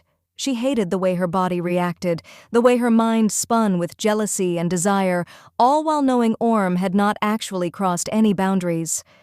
Orm caught her gaze once and held it, calm and teasing, as if acknowledging the control she now wielded over Ling's emotions without even trying. Ling's pulse raced. She hated that she was powerless to look away. She hated that she was captivated. By the time the evening reception rolled around, Ling's restraint was stretched thin. She moved through the crowd, offering polite smiles and handshakes, but her attention kept drifting back to Orm. She noticed the way Orm interacted with other executives, laughing lightly at a joke, nodding in agreement, maintaining perfect composure. Ling's chest tightened. She hated the sting of jealousy, the sudden awareness that Orm's calm confidence drew attention effortlessly. Finally, unable to resist, Ling approached Orm during a lull in the crowd. She reached out, taking her wrist lightly, just enough to draw her attention. Orm's eyes met hers, calm, collected, teasing. "You're everywhere," Ling muttered, voice low, almost a growl. "Even when you're not trying to be." Orm tilted her head slightly. "Perhaps I'm exactly where I need to be." Ling's chest tightened. She hated the subtle dominance in that statement. Orm had already claimed a corner of her mind, her attention, and her emotions. She was everywhere Ling looked, and Ling could do nothing about it. That night back at the hotel, Ling found herself unable to sleep. Orm was already in the room, seated at the desk, reviewing schedules and notes for the next day. Ling's pulse quickened. She hated that even after the previous night, even after the hours spent apart during the conference, her desire and frustration were just as acute. Orm looked up briefly, meeting Ling's gaze. Calm, teasing, in control. "You're insufferable," Ling muttered, echoing the words from the night before. "And you are hopeless," Orm replied softly, a faint curve of amusement in her expression. Ling felt her chest tighten, frustration and longing intertwining. She hated how right Orm was. She hated how powerless she felt. She hated and yet simultaneously desired the fact that Orm had already taken the first real step into her world and that she couldn't stop wanting more. Orm rose from the chair, moving closer, calm, composed, deliberate. Ling's body reacted before her mind could process. Every nerve ending seemed alive, every instinct screaming with a mixture of desire and frustration. Orm's eyes held hers, steady, teasing. "You're thinking about last night," she said softly. Ling's jaw tightened. "Maybe I am," she admitted. Orm's lips curved faintly. "Good," she said, "because I am too." The words struck like lightning. Ling realized in that instant that the balance of power had shifted irreversibly. Orm had tested boundaries, breached walls, and claimed a place in her mind and her heart without even touching her, deliberate, patient, teasing, unflinchingly confident. Ling knew as she stood there that nothing would ever be the same. The first crack had been made, Orm had entered her world, and Ling was hopelessly, irreversibly aware of it. Executive Privileges, Chapter 4, Housewife Auditions. Part 1. The flight home from the conference was quiet, but the silence between Ling and Orm was heavy with unspoken tension. Ling sat rigidly, hands clasped in her lap, while Orm reviewed the itinerary for the next week, calm, composed, every movement deliberate. Ling's chest tightened as she watched her. She had spent the conference maintaining a professional front, carefully compartmentalizing the events of the suite and the moments they had shared. Yet, every time Orm looked up with that faint, teasing smile, Ling felt herself unraveling slightly, a thread at a time. Orm's fingers brushed the edge of the schedule casually, almost accidentally, but Ling felt the spark anyway. It was infuriating. She hated that Orm could command her attention without even touching her. "You were "Remarkable at the panel today," Ling said finally, voice low, almost grudging. Orm tilted her head, a faint smile teasing her lips. "Thank you, Ms. Ling. You were attentive." Ling's jaw clenched. She hated the subtle dominance in Orm's tone, the way she could flatter and tease simultaneously without losing an ounce of composure. Orm had learned quickly how to navigate Ling's moods, how to draw attention, and, most importantly, how to provoke desire without overstepping boundaries. By the time they reached Ling's penthouse, the tension was taut, palpable. Orm carried her luggage quietly, placing it in the designated area with meticulous care. Ling watched, aware of every movement, every glance, every subtle indication that Orm had already taken a firm place in her world. "You know," Ling began cautiously, "you're not required to—" Orm cut her off softly, calm, confident. "I know, but I want to." Ling froze. Her hands tightened slightly, fingers brushing against the counter as she fought to maintain control. Orm had already crossed a boundary without a single overt act. She wanted to serve. She wanted to be present. She wanted to test the limits of Ling's authority and claim her space in ways that were subtle, yet entirely deliberate. "You're insufferable," Ling muttered, echoing the words she had spoken in the hotel suite. "And you can't resist noticing," Orm replied softly, a faint curve of amusement in her expression. Over the next few days, Orm began small. She prepared Ling's morning coffee just the way she liked it, arranging the tray neatly with the croissant and fruit on one side, coffee on the other. She anticipated every need, every preference without being asked. She tidied the apartment quietly, cleaned Ling's office files, and organized the schedules with precision. Ling found herself observing Orm more than she expected. Every motion, every meticulous gesture, every faint smile as Orm anticipated her preferences, it was infuriating and captivating all at once. She hated how easily Orm had integrated herself into her daily routine, how natural it felt to have her around. Orm's approach was subtle, patient. She never forced herself into Ling's personal space unnecessarily, never demanded attention. And yet with every small act of service, every carefully calculated glance or smile, she drew Ling further under her influence. Ling tried to maintain professional distance, but the moments were becoming increasingly difficult. She caught herself glancing at Orm while reviewing reports, her mind drifting to the hotel suite, to the touch of Orm's hands, to the heat she had felt. She hated that these thoughts intruded on her focus. Orm's audacity grew subtly. One afternoon, as Ling worked late in her office, Orm appeared carrying a stack of files. She set them down lightly on Ling's desk, then paused, letting her hand brush Ling's shoulder lightly, just enough to draw her attention. Ling's head snapped up, pulse racing. "Orm," she began, voice low, stern. Orm tilted her head, calm, unflinching, teasing. "I thought you might need a hand," she said softly, smiling faintly.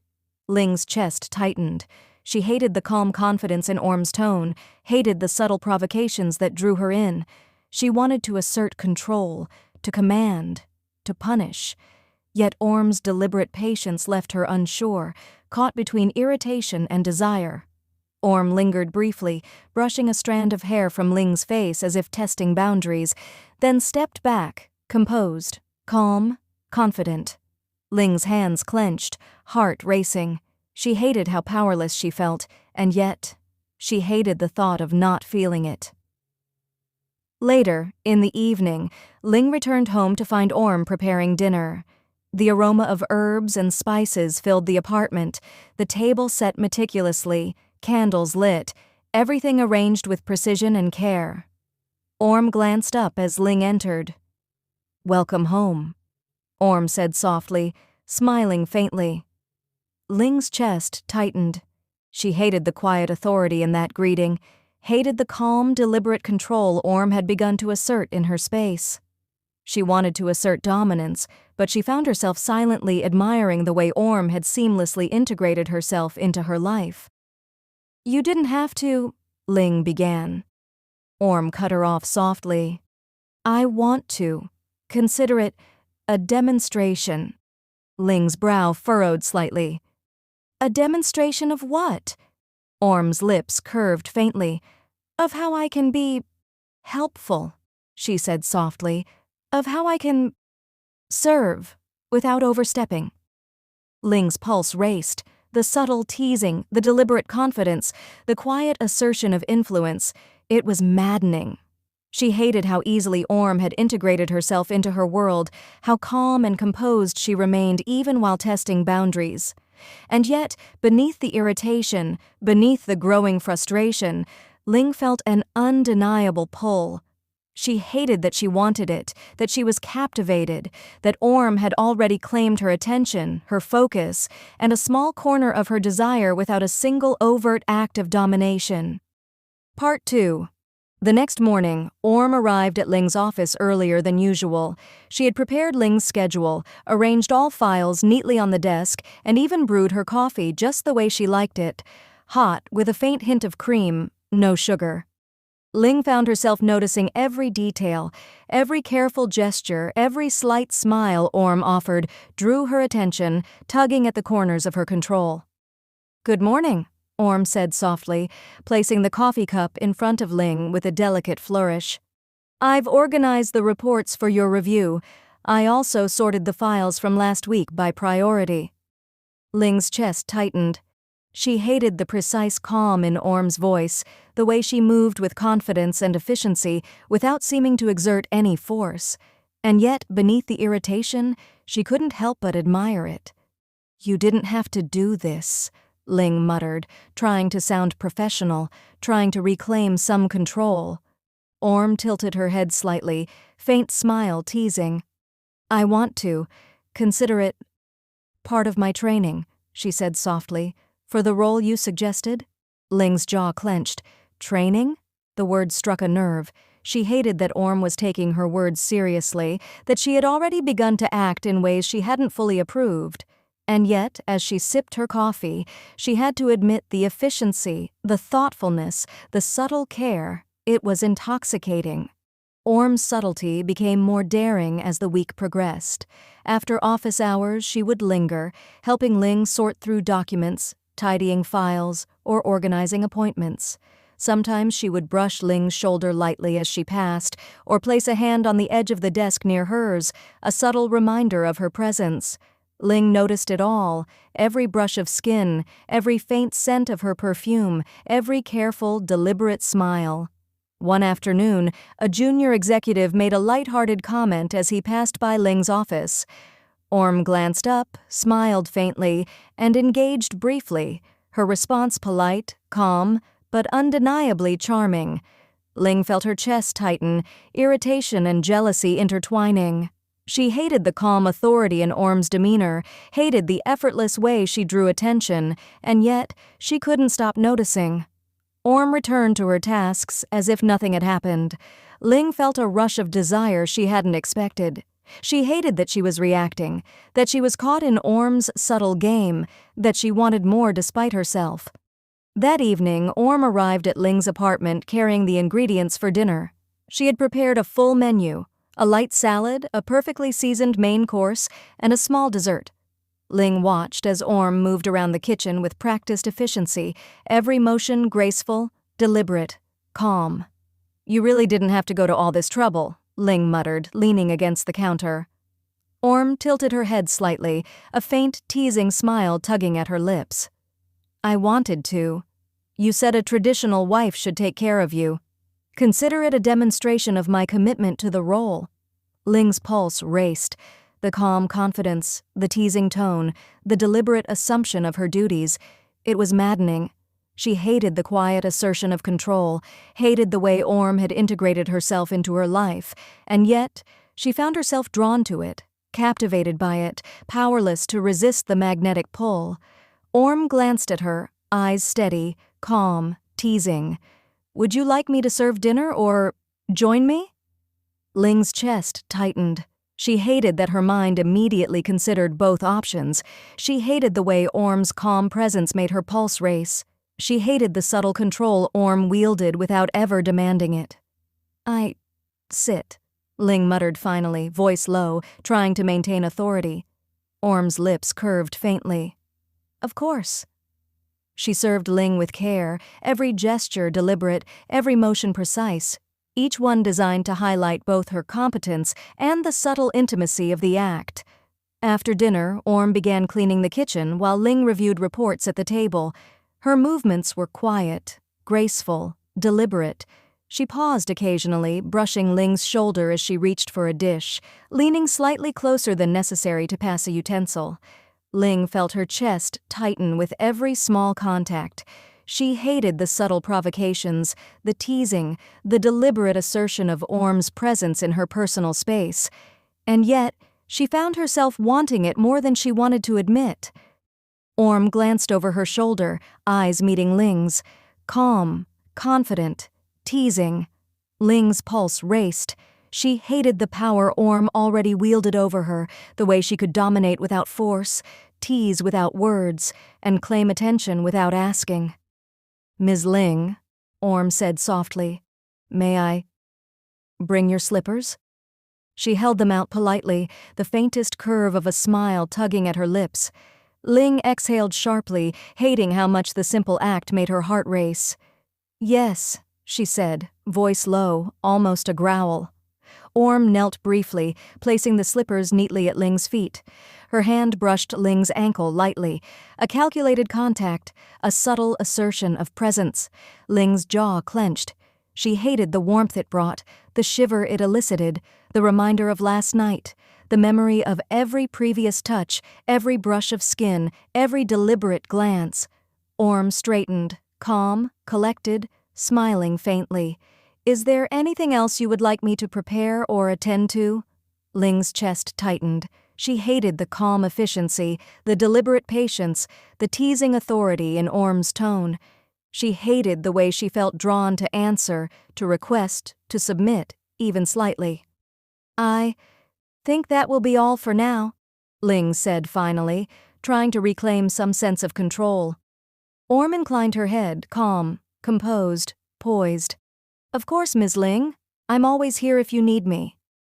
Later that night, Ling reflected on the day's events. Orm had integrated herself seamlessly into her life, her apartment, her office, her routines, without a single overt demand. And yet, with every careful gesture, every subtle smile, every delicate touch, Orm had asserted influence, drawn attention, and claimed a corner of Ling's desire. Ling clenched her fists, frustrated, aroused, conflicted. She hated the subtle dominance, hated the growing dependency, hated the undeniable pull Orm had over her emotions and her mind. And yet, she couldn't deny it.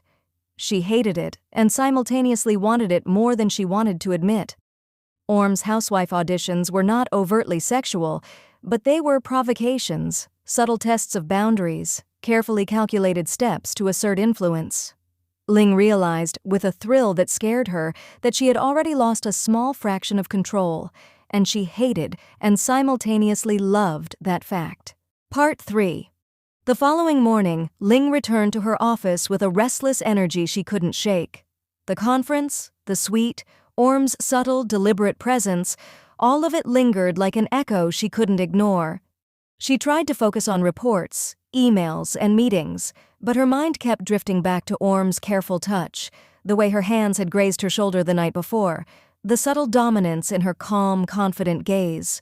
Orm entered silently, carrying a neatly organized stack of files. She set them down on Ling's desk, placing each one precisely in order of priority. Ling's chest tightened. She hated the calm authority in Orm's movements, hated the subtle way she had integrated herself into her workspace without a single word of demand. And yet, every precise gesture, every careful placement drew Ling further under her influence. Orm lingered near the edge of the desk, one hand brushing lightly against a file folder, intentionally close to Ling's arm. Ling's pulse spiked. She hated that she noticed it, hated that her body responded, hated that the deliberate, calculated teasing left her both frustrated and aroused. "Orm," Ling began. Voice low, controlled, attempting to assert authority. Focus on your tasks. Do not distract me. Orm tilted her head slightly, calm, composed, teasing. Of course, Ms. Ling, but I thought perhaps a small encouragement might help you concentrate. Ling's jaw tightened. Encouragement? Orm smiled faintly, leaning slightly closer, her hand brushing the edge of Ling's forearm. Just enough to draw attention, just enough to spark desire, without overstepping. Yes, she said softly. A little motivation. You work best when inspired. Ling's chest tightened. She hated the subtle dominance, the quiet provocation, hated how easily Orm had claimed control without force, without words. Her mind screamed to push her away, to assert authority, to reclaim dominance. And yet, every nerve ending seemed alive, every instinct buzzing with tension she had never felt before. By mid-afternoon, the teasing became bolder. Ling was reviewing reports at her desk when Orm approached with a stack of papers. She knelt briefly under the desk to retrieve a dropped document, positioning herself close enough that Ling felt the warmth of her presence brush against her legs. Ling's pulse raced. "Orm!" she muttered sharply, trying to maintain control. Orm tilted her head slightly, calm and composed, as if unaware of the effect she had. "Yes, Ms. Ling?" Ling's hands clenched into fists on the desk. She hated the teasing, hated the way her body responded, hated the way her mind betrayed her, knowing exactly what Orm was doing and yet unable to resist. Orm straightened, smiling faintly. "I thought it might be easier to pass the files directly," she said softly, her voice calm and deliberate. "Efficiency, you know?" Ling exhaled sharply, frustration mingling with desire. "Efficiency," she repeated, her tone low, almost growling. Orm's lips curved faintly. "Exactly," she said softly, calm, composed, teasing. That evening, Ling returned home to find Orm already preparing dinner again. The aroma of herbs and spices filled the apartment. The table was set meticulously, the dishes arranged with deliberate care. Orm glanced up, smiling faintly. "Welcome home," she said softly. Ling's chest tightened. She hated the quiet assertion of Orm's presence, the subtle authority in the way she organized her life, the deliberate, calm confidence that left Ling both frustrated and captivated.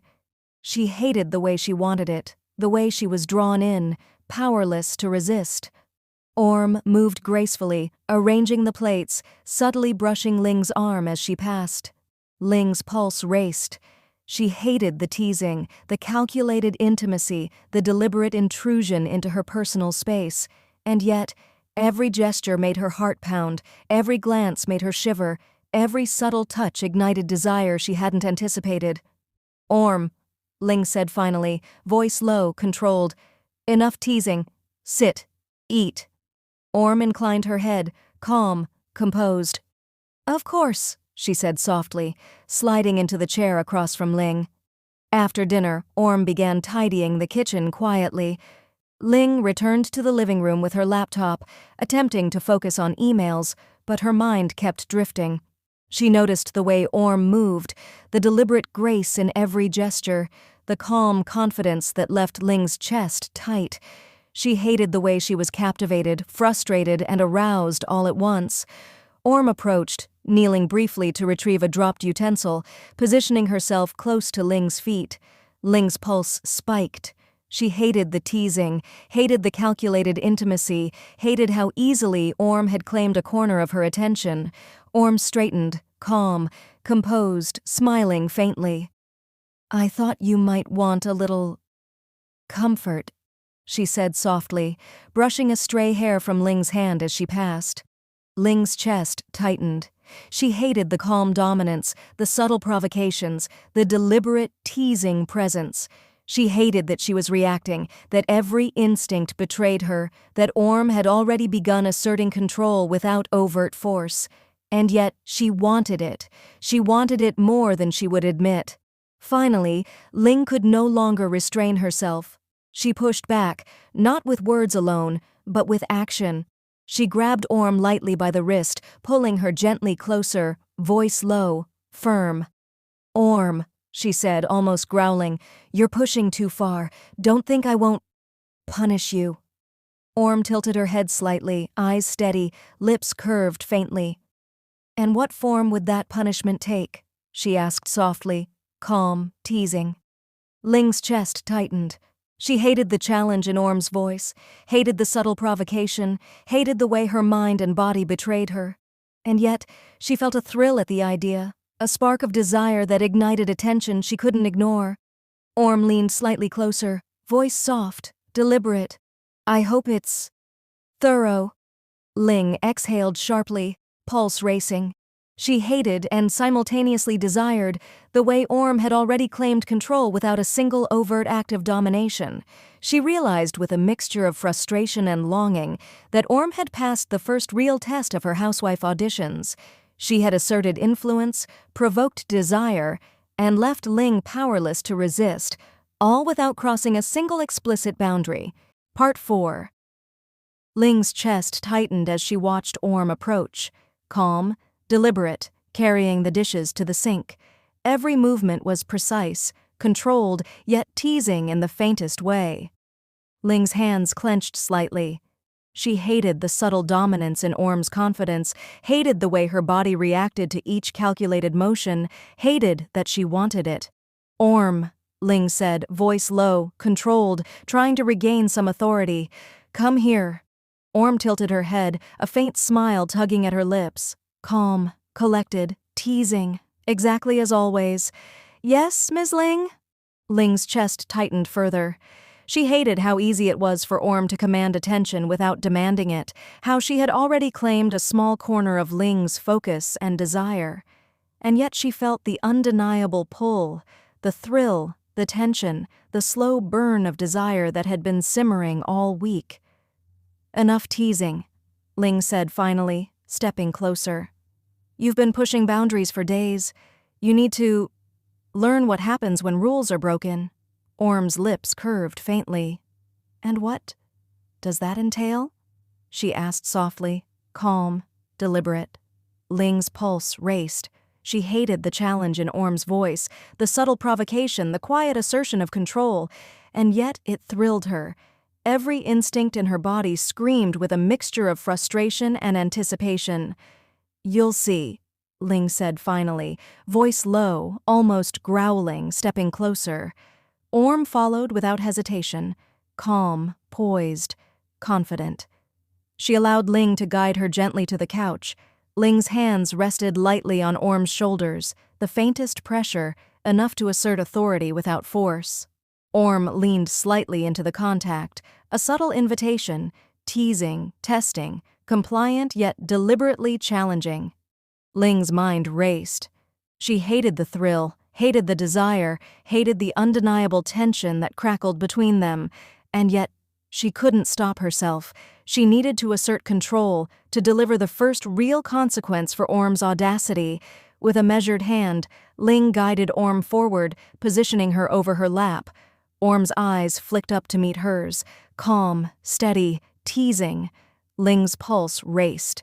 She hated the challenge in Orm's gaze, hated the deliberate confidence, hated that her body reacted with desire to the prospect of punishment. "Do you understand why you're here?" Ling asked, voice low, controlled. Orm's lips curved faintly. "To be disciplined?" she asked softly. "Yes," Ling replied firmly. "To learn boundaries, to understand the consequences of pushing them." Orm tilted her head, lips teasing, calm, confident. "I understand." Ling's hand came down in a controlled motion, firm, deliberate, precise. Orm tensed slightly, a shiver running through her, but she didn't flinch away. Her compliance was deliberate, her poise intact, even under the subtle pressure of Ling's control. "You're insufferable," Ling muttered under her breath, not entirely in anger, her voice low, steady, and yet completely captivating. Orm's lips curved faintly. "I hope this helps," she whispered softly, calm, teasing. Ling's chest tightened. She hated the calm provocation, hated the deliberate teasing. hated that Orm had already claimed influence over her desires. And yet, she couldn't stop. She needed to assert control, to establish boundaries, to test her own restraint. Her hand moved again, firm, measured, delivering another controlled reminder of authority. Orm's breathing remained steady, composed, yet there was a faint thrill in her eyes, a spark that ignited the tension further. Ling hated the way her body betrayed her. She hated the heat, the desire, the undeniable pull that Orm elicited with every subtle gesture. After a few moments, Ling paused, hands resting lightly on Orm's shoulders. She exhaled sharply, pulse racing. The thrill of authority, the tension, the subtle psychological play, it was intoxicating. Orm leaned slightly into her, lips brushing against Ling's arm softly, deliberately teasing. "Am I forgiven?" she asked, calm, composed, almost innocent. Ling's chest tightened. She hated the calm authority, hated the subtle challenge, hated how easily Orm had drawn her under her influence, and yet she found herself wanting to grant it, wanting to indulge in the delicate tension, wanting to let Orm feel the thrill of compliance while maintaining the delicate balance of authority. "Yes," Ling murmured finally, voice low, almost a growl. "You're forgiven, for now. But do not forget, rules exist for a reason." Orm's lips curved faintly. "I won't forget," she whispered softly. Her eyes sparkled faintly, calm, composed, teasing. Ling hated how easy it was for Orm to assert influence without overt force, how she had claimed a small corner of her focus, her attention, her desire, without ever demanding it. Afterward, Ling stepped back, breathing slightly heavy, heart racing. She hated the thrill, the tension, the subtle pull Orm had on her mind and body, and yet she couldn't stop noticing, couldn't stop feeling, couldn't stop wanting. Orm had tested boundaries, breached walls, asserted influence, and left her captivated, all without overtly crossing any line. Orm straightened, calm, poised, smiling faintly. "Am I in good standing?" she asked softly. Ling exhaled sharply, pulse still racing. She hated the calm authority, the deliberate teasing, the way Orm had claimed control. And yet, she smiled faintly. "Yes," she said finally, "you are in good standing. For now." Orm's lips curved in a subtle, satisfied smile, calm, confident, teasing.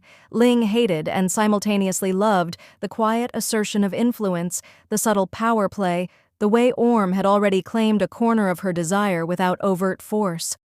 That night, Ling lay in her bedroom staring at the ceiling. She hated the lingering heat, the undeniable pull of desire, the subtle authority Orm had exerted throughout the day. And yet, she couldn't stop thinking about it, couldn't stop remembering every controlled movement, every deliberate glance, every teasing gesture. Orm had begun her Housewife auditions, and she had succeeded beyond Ling's expectations.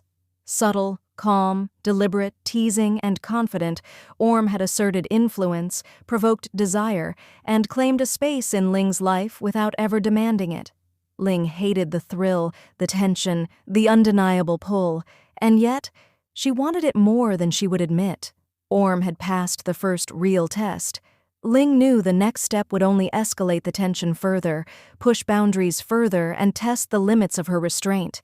And she hated, and simultaneously loved, the fact that she could not resist Orm, could not resist the pull, the tease, the subtle dominance that had already claimed a part of her attention, her mind, her desire. And she knew, deep down, that nothing would ever be the same. Chapter 5. Nights at Ling's. The first night Orm stayed over at Ling's apartment, it felt like stepping into a world she had only imagined in quiet, shameful daydreams. Everything about Ling's home was precise, cold, controlled. The furniture was sleek, expensive, untouched by clutter. The bed, massive, draped in dark silk sheets, sat like a throne in the center of the room. There were no soft edges here, no signs of warmth. Except for Ling. Ling, who stood at the edge of the bed, loosening the buttons of her blouse with slow, deliberate movements, her sharp eyes fixed on Orm like she was already deciding how she would be used tonight. "Take off your clothes," Ling said calmly. Orm swallowed. There was no hesitation anymore. Not really. Not after everything that had already happened between them. Not after that night in the hotel, when Ling had taken something from her that Orm had willingly offered. Still, her fingers trembled slightly as she obeyed. Piece by piece, her clothes fell to the floor until she stood bare under Ling's gaze, waiting. Ling stepped closer, her hand lifting to tilt Orm's chin up. "Still shy?" she murmured. Orm shook her head quickly, even though her cheeks burned. Ling hummed, unconvinced. "Get on the bed." Orm climbed onto the mattress, her body already anticipating what would come next. She didn't need instructions anymore. She turned, settling on her knees, hands pressing into the sheets. Ling exhaled softly behind her. "Good," she said. That word alone sent heat spiraling through Orm's chest. Good. She wanted to be that, for Ling. Always. It became a routine faster than Orm expected. Nights at Ling's blurred together into a rhythm that felt both intoxicating and dangerous. Work during the day, submission at night. Ling would come home late, her expression tired but sharp, her presence filling the apartment with quiet authority. Orm would already be there, sometimes cooking, sometimes cleaning, sometimes simply waiting. Always waiting. Ling liked that. Orm learned quickly. Dinner would be served exactly how Ling preferred. Clothes washed, folded, placed neatly. The apartment kept spotless, even though Ling barely noticed aloud. But Orm noticed something else. Ling never stopped her. Never told her to stop acting like a wife. And at night, Ling took what she wanted. Sometimes it was quick, rough, a hand gripping Orm's hip, pushing her down onto the bed, onto the couch, against the wall.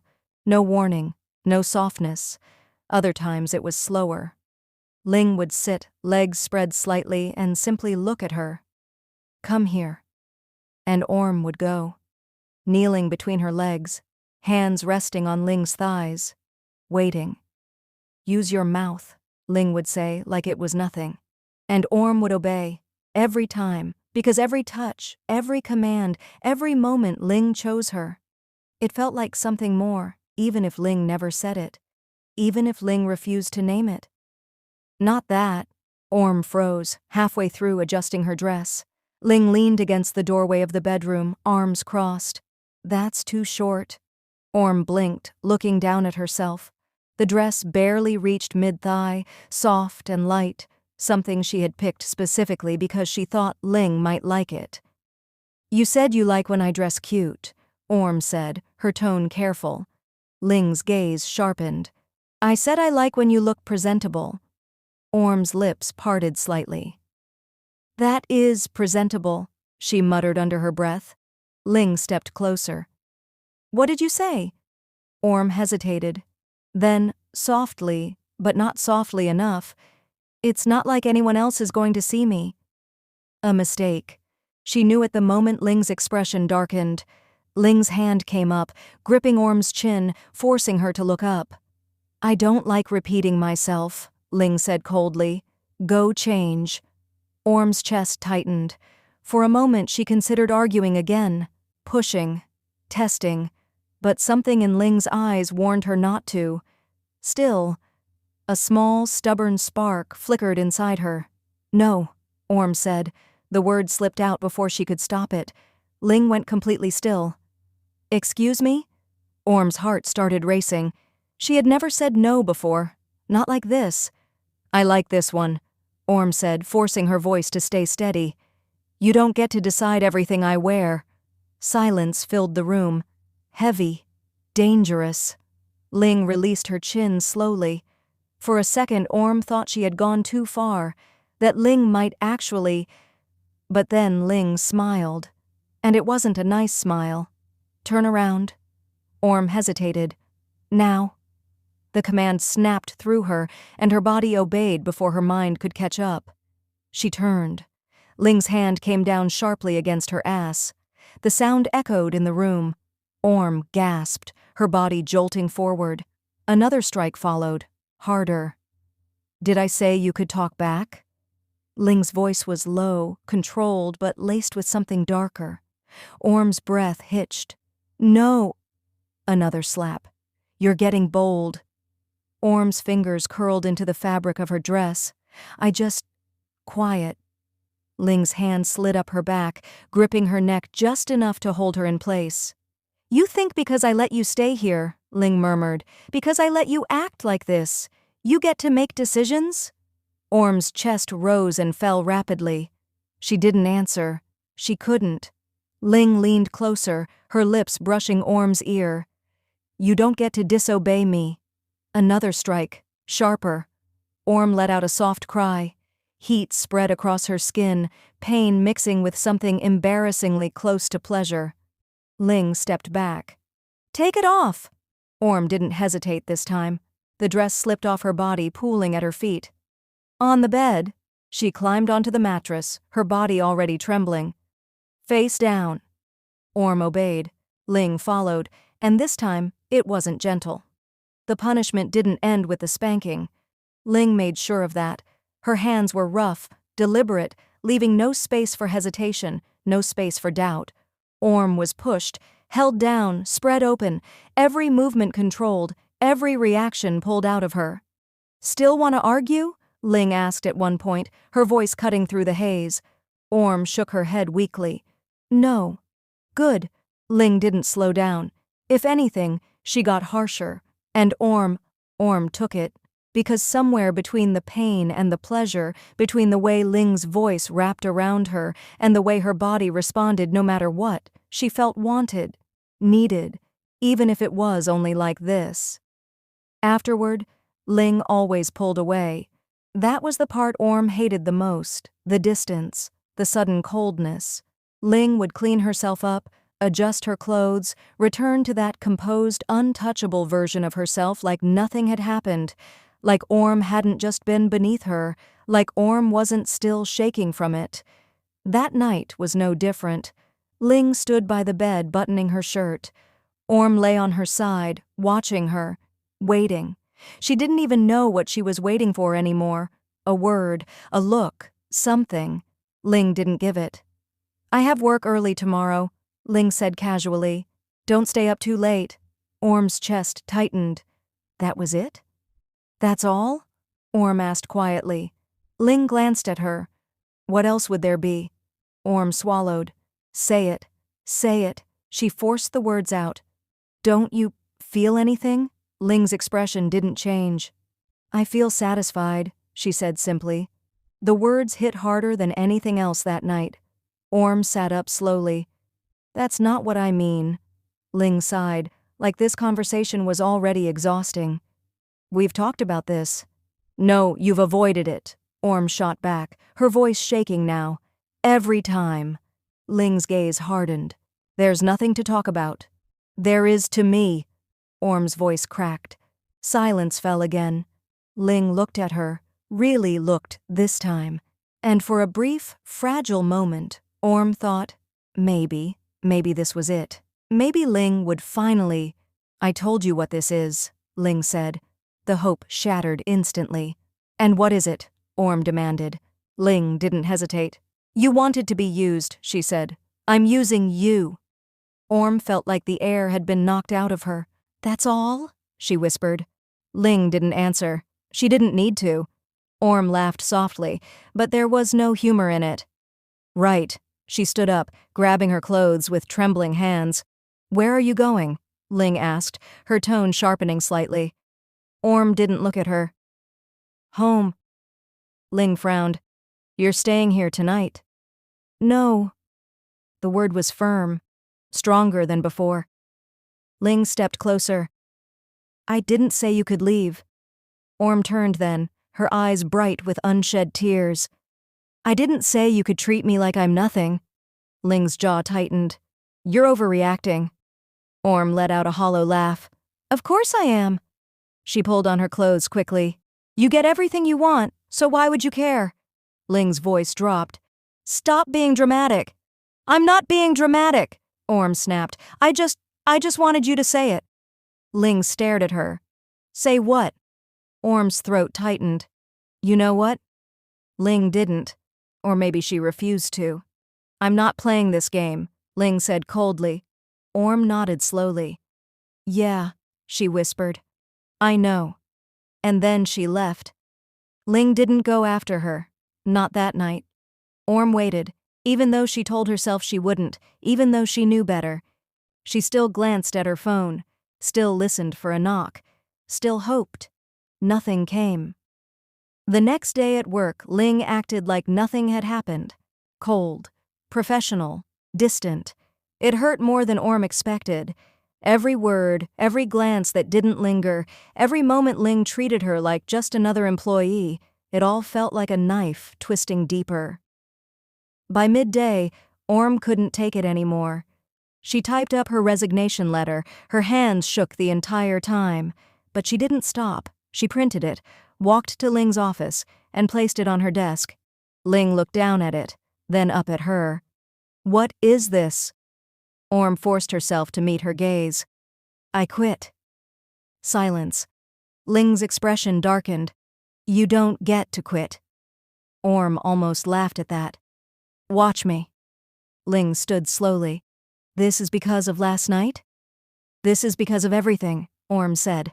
Ling stepped closer. You're being irrational. Orm shook her head. No, she said quietly. For once I'm not.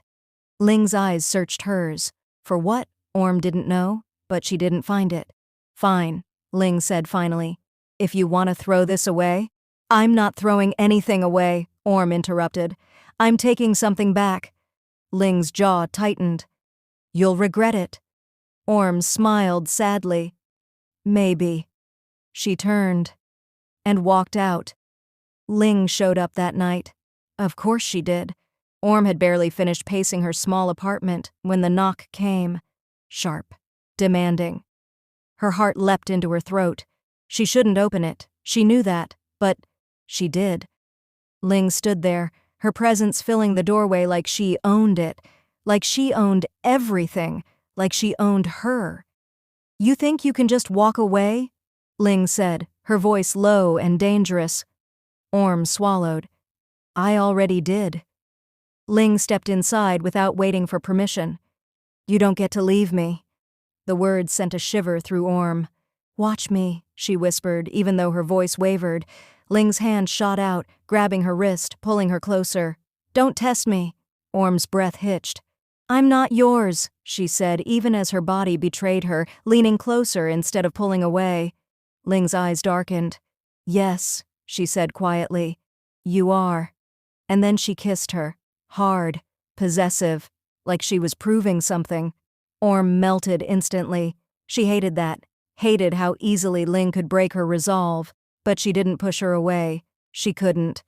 Ling backed her up into the kitchen counter, her hands gripping her hips, lifting her effortlessly. You don't get to quit me, Ling murmured against her lips. Orm's fingers clutched at her shoulders. I'm not. Ling cut her off with another kiss. Rougher, deeper. You don't get to decide when this ends. Orm's chest tightened. Then what do I get to decide? She whispered.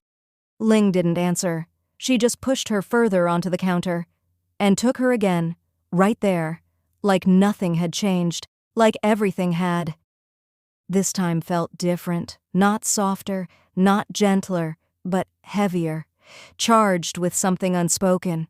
Ling's movements were sharper, more desperate, like she was trying to prove something, to Orm, to herself.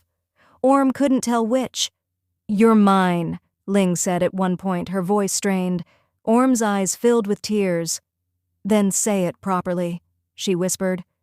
Ling stilled for half a second, then continued, ignoring it, like always. Orm broke. Tears slipped down her cheeks as she turned her face away. Ling noticed. Of course she did. Her movements slowed. Why are you crying? Ling asked, her voice quieter now. Orm shook her head. It's nothing. Ling didn't accept that. She never accepted anything she didn't understand. Look at me. Orm didn't.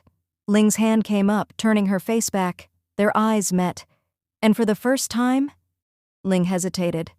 Orm's tears didn't stop. "I don't want this," she said softly. Ling frowned. "You were begging for it a second ago." "That's not what I mean," Orm whispered. Ling's grip loosened slightly. "Then what do you mean?" Orm took a shaky breath. "I don't want to just be used," she said. "Not like this." Ling stared at her, confusion flickering behind her usual control. "I don't understand." Orm laughed weakly. "I know." Silence stretched between them. Ling didn't move away, didn't pull her close either. She just stayed there, thinking. For once, really thinking. Orm wiped at her tears, her body still trembling. "I quit," she said again, softer this time. "Not just the job." Ling's jaw tightened. "You're not quitting me." Orm closed her eyes. "I already did." Ling didn't respond immediately, and when she finally did, her voice was different, quieter. "Stay." Orm opened her eyes. Ling wasn't looking at her the same way anymore. There was something unfamiliar there, something almost uncertain. "Just tonight," Ling added. Orm hesitated. She shouldn't. She really, really shouldn't. But, "Okay," she whispered. That night, Ling didn't leave the bed immediately. She stayed, not touching, not speaking much, just there. Orm lay beside her, staring at the ceiling, her mind racing. This wasn't how it usually went. Ling shifted slightly beside her. Then, unexpectedly, she pulled the blanket over Orm's shoulders. The small gesture made Orm's chest tighten more than anything else had. "Go to sleep," Ling murmured. Orm turned her head, looking at her. Ling's eyes were already closed, like she hadn't just done something that felt more intimate than anything before. Orm didn't say anything. She just watched her for a long moment, and then slowly, she moved closer, carefully, like she might scare her off. Ling didn't pull away, so Orm rested her head against her shoulder, and stayed there. For once, Ling didn't stop her. For once, Ling stayed the entire night, and for the first time since everything began, Orm wasn't sure if that made things better or worse. Chapter 6. Sick Days and Soft Touches. The morning after Ling had stormed into Orm's tiny apartment, fucked her senseless against the kitchen counter, and stayed the night for the first time, the CEO woke with a dull throbbing behind her eyes. She had blamed it on the adrenaline crash, on the way Orm's tears had somehow cracked something open inside her chest. But as she sat at her massive oak desk on the top floor of Ling Corporation, the fever hit like a freight train.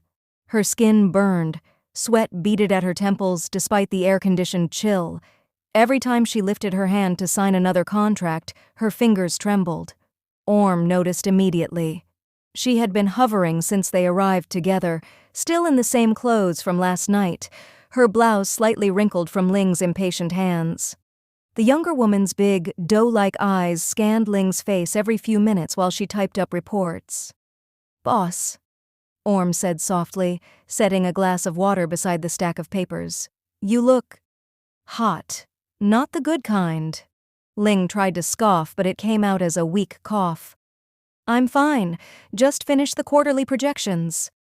But Orm didn't move.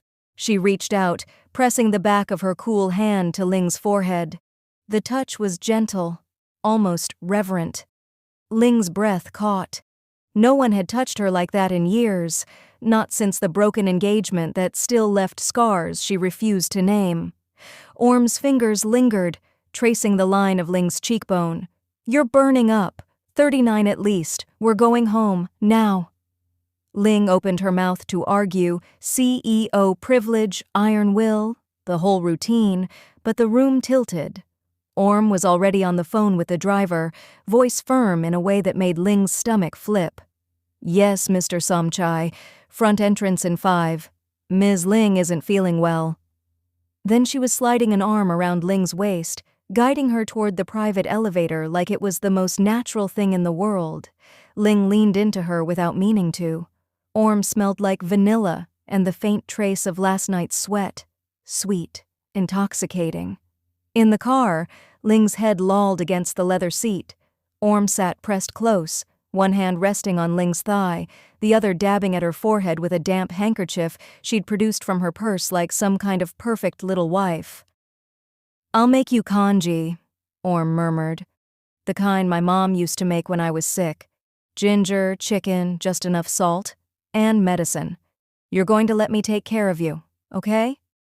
Ling wanted to snap that she didn't need taking care of, but the fever made her honest. "You're too soft for this world, Orm," she rasped. "I'll break you." Orm smiled, small and secret. "You already tried. I'm still here." The penthouse felt different with Orm moving through it like she belonged. Ling collapsed onto the wide bed in nothing but her silk slip, the fabric clinging to her damp skin. Orm disappeared into the kitchen, returning with a tray, steaming bowl of congee, pills, a cool compress. She fed Ling spoonful by spoonful, blowing on each one, her lips pursed in concentration. Ling's eyes never left Orm's face, the way her lashes cast shadows on her cheeks, the tiny mole just above her cupid's bow. When the bowl was empty, Orm wiped Ling's mouth with a napkin, then gently peeled the slip up and over Ling's head. "You're sweating too much," Orm explained, voice low. "Let me cool you down." She fetched a basin of warm water and a soft cloth. Ling lay naked under the sheets, too weak to protest as Orm bathed her. The cloth glided over Ling's collarbones, down between her breasts, circling each nipple until they pebbled despite the fever. Orm's touch was careful, almost worshipful. She washed Ling's flat stomach, the sharp cut of her hips, then lower, between her thighs. Ling's breath hitched. Even sick, her body responded, heat pooling where Orm's fingers brushed. "You're so beautiful," Orm whispered, rinsing the cloth. "Even like this, especially like this. Let me take care of all of you." The tender night began when the sun dipped below the city skyline. Orm crawled into bed beside her, still fully clothed at first, then slowly stripping down to her simple white cotton panties. She pulled Ling against her chest, skin to skin. Ling's fever made everything feel amplified. Orm's heartbeat thudding steady against her ear, the soft press of Orm's small breasts, the curve of her waist under Ling's palm. "I shouldn't want this," Ling muttered, but her hand slid down Orm's back anyway, cupping the swell of her ass. Orm shivered. "You do, though, and I'm here, all yours." Their mouths met slowly. No rush. Ling's tongue traced Orm's lower lip, tasting the faint ginger from the congee. Orm opened for her instantly, a soft moan vibrating between them. Ling's hands explored like it was the first time, mapping the dip of Orm's spine, the sensitive spot behind her knee, the way her thighs parted so willingly. Orm's fingers threaded through Ling's hair, tugging just enough to make Ling groan. The passion built like a slow burning fire.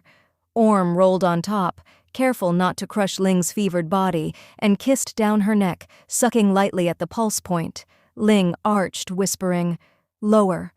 Orm obeyed, lips closing around one nipple, tongue flicking until Ling's breath came in short gasps.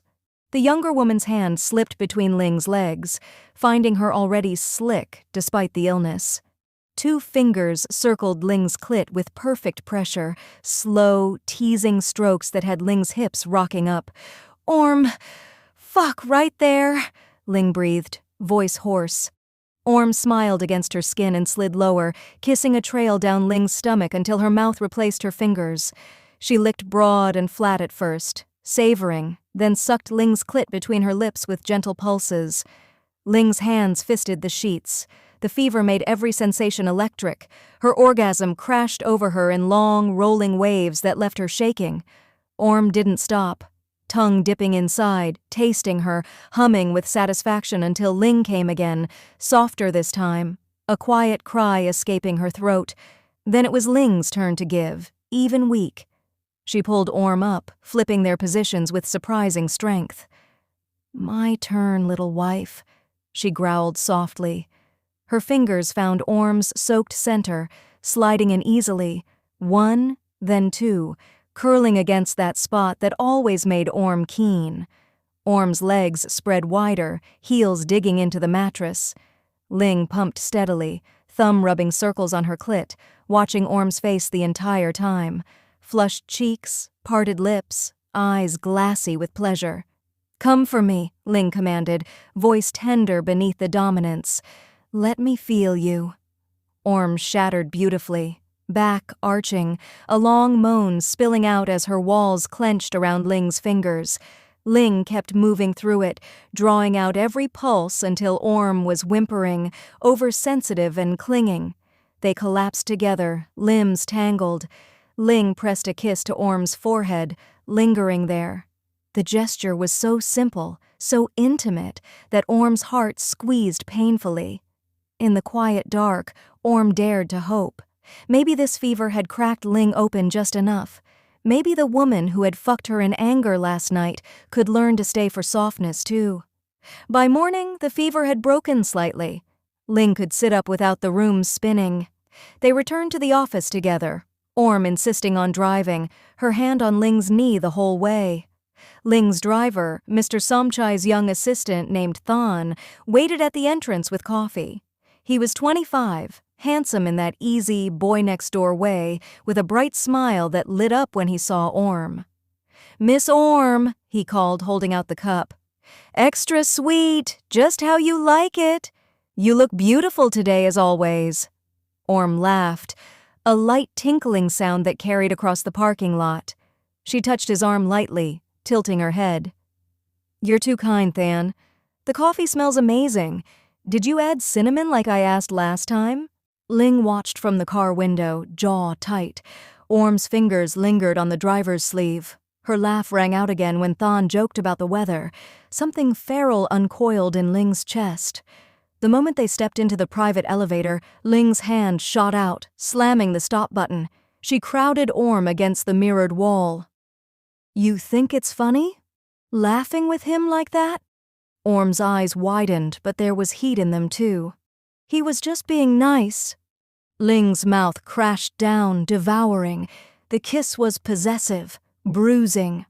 She hiked Orm's skirt up with one hand, shoving her panties aside. "You're mine," she snarled against Orm's lips. "No one else gets that laugh. No one else gets to touch you." They barely made it to Ling's office. The door locked with a click, and Ling had Orm bent over the wide mahogany desk in seconds. Papers scattered. Orm's cheek pressed to the cool wood as Ling yanked her skirt higher, exposing the perfect curve of her ass. Ling dropped to her knees behind her, spreading Orm's cheeks and licking a hot stripe from clit to entrance. Orm gasped, fingers scrabbling for purchase. "Ling, oh God!" Ling ate her like a woman starved, tongue plunging deep, then flicking rapid circles on her clit. She sucked, hummed, two fingers joining to stretch Orm open. The sounds were obscene, wet slurps, Orm's broken moans, the desk creaking. Orm came hard, thighs shaking, but Ling didn't stop. She stood, freeing herself from her trousers, and ground her own slick heat against Orm's ass, just like that first time in the hotel. "Feel that?" Ling growled, sliding her clit along Orm's wetness. "This is what you do to me. Only me." She reached around, pinching Orm's nipples through her blouse, twisting just enough to make Orm cry out. Then she thrust 3 fingers back inside, fucking her with deep, punishing strokes while grinding against her ass. Orm's second orgasm hit like a storm, squirting slightly, soaking Ling's hand and the desk edge. Ling flipped her onto her back, climbing up to straddle her face. "Taste how wet you make me." Orm's tongue obeyed instantly, lapping eagerly while Ling rode her mouth, hips rolling. Ling pinched Orm's clit in rhythm, forcing another climax from her before Ling herself came with a guttural moan, flooding Orm's tongue. When it was over, Ling collapsed beside her on the desk, breathing hard. She cupped Orm's jaw, forcing eye contact. "You're not allowed to laugh with other people like that. You're mine. Say it." Orm's voice was wrecked, lips swollen. "I'm yours." Ling kissed her forehead again, softer this time. "Good girl." The afternoon brought another surprise. Orm's mother arrived unannounced, carrying a Tupperware of homemade mango sticky rice. She was a small, elegant woman in her 50s, eyes sharp like Orm's but warmer. Ling greeted her at the reception desk with perfect CEO politeness. Handshake firm, smile charming. "Mrs. Chanthara, what a pleasure. Please come into my office. Orm has been invaluable as my personal assistant. I don't know what I'd do without her." Orm froze. Personal assistant, not secretary. Not the woman Ling had been fucking senseless for weeks. The smirk Ling shot her over her mother's shoulder was pure wickedness. Mrs. Chanthara beamed. "Oh, she's always been such a good girl. I'm so glad you see her potential, Ms. Ling." They chatted for 20 minutes. Tea served, compliments exchanged. Ling played the perfect boss. But every time Orm tried to speak, Ling's hand brushed her thigh under the desk, a silent reminder. When her mother finally left, Orm rounded on Ling in the empty office. "Personal assistant?" she hissed, poking Ling's chest. "After everything? After last night? After you just fucked me on this very desk?" Ling's eyes darkened with fresh hunger. "You're teasing me again, little brat. Careful." That night back at the penthouse, Orm pushed every button. She wore the shortest silk robe Ling had bought her. Nothing underneath. She cooked dinner, Ling's favorite spicy basil chicken, but served it while bending over the table far longer than necessary, ass on full display. Every time Ling reached for her, Orm danced away with a giggle. "Personal assistants don't get fucked by their bosses, do they? Maybe I should apply for a real secretary job somewhere else, somewhere they call me by my title." Ling's patience snapped after dessert. She grabbed Orm by the wrist, dragging her to the bedroom. "You want a tease? Then you'll beg." She stripped Orm slowly, kissing every inch of revealed skin, but never where she needed it most. Orm was spread on the bed, wrists pinned above her head by one of Ling's strong hands. Ling's mouth hovered over her breasts, tongue flicking nipples until they ached, then pulling back. Fingers traced Orm's inner thighs, circling her dripping entrance without entering. "Please," Orm whimpered after 10 minutes of torment. "Please what?" Ling's voice was velvet steel. She slid one finger in, just to the knuckle, then out. "Fuck me! Please, Ling, I need you inside." Ling added a second finger, scissoring slowly, curling against that spot, but never fast enough. Orm's hips bucked desperately. "More. God, please, make me come." Ling's thumb brushed her clit once, feather-light, then stopped. "Beg properly. Tell me who you belong to." "I'm yours, your wife, your everything. Please, Ling, I'll do anything. Just let me come on your fingers." Ling finally relented, thrusting 3 fingers deep and hard, thumb grinding Orm's clit in tight circles. She sucked one nipple hard at the same time, biting just enough. Orm screamed through her orgasm, body convulsing, tears of relief pricking her eyes. But Ling wasn't done. She flipped Orm onto her stomach, pulled her hips up, and mounted her from behind, grinding her own wet pussy against Orm's ass while fingering her through a second, third climax. The room filled with the slap of skin, Orm's sobs of pleasure, Ling's possessive growls. Only when Orm was a trembling, begging mess. "I can't. Too much. Please, I love you. I'm yours forever." Did Ling let herself come to, shuddering against her. They collapsed in a sweaty tangle. Ling kissed Orm's temple, voice soft for once. "You're not my personal assistant. You're my wife. Even if I'm still learning how to say it." Orm curled closer, heart full. The fever had passed, but something warmer had taken its place. She dared to hope even harder now. The Grand Hyatt ballroom pulsed with the low thrum of a live string quartet and the clink of crystal flutes. Overhead, 3 massive chandeliers dripped golden light across marble floors so polished they reflected the swirl of designer gowns and bespoke tuxedos like a mirrored lake.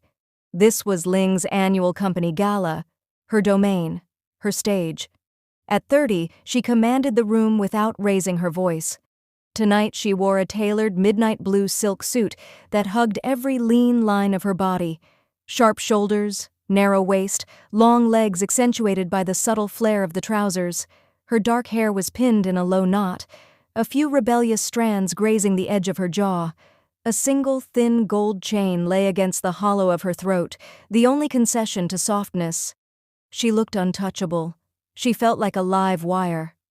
Orm moved 3 paces behind her, champagne flute balanced lightly in her fingers, the picture of the perfect secretary. Except the dress she had chosen was pure provocation. Crimson silk poured over her 20-year-old curves like liquid sin. The neckline plunged between the soft, full swell of her breasts. The hem skimmed mid-thigh and rode higher with every step. The back was nothing but 2 delicate straps that crossed over her spine, leaving the entire smooth expanse of her skin bare down to the twin dimples just above her ass. Her long hair fell in loose waves that brushed the top of her backside whenever she turned her head. In the limousine on the way here, Ling had stared at her for a full 30 seconds before muttering, "You're testing me again." Orm had only smiled, sweet and dangerous. Traditional wives dress to please their husbands, don't they? Now, surrounded by 200 of the city's most powerful people, Orm could feel Ling's gaze on her like a physical touch, hot, possessive, barely restrained. She was supposed to stay close. Ling had ordered it in the car.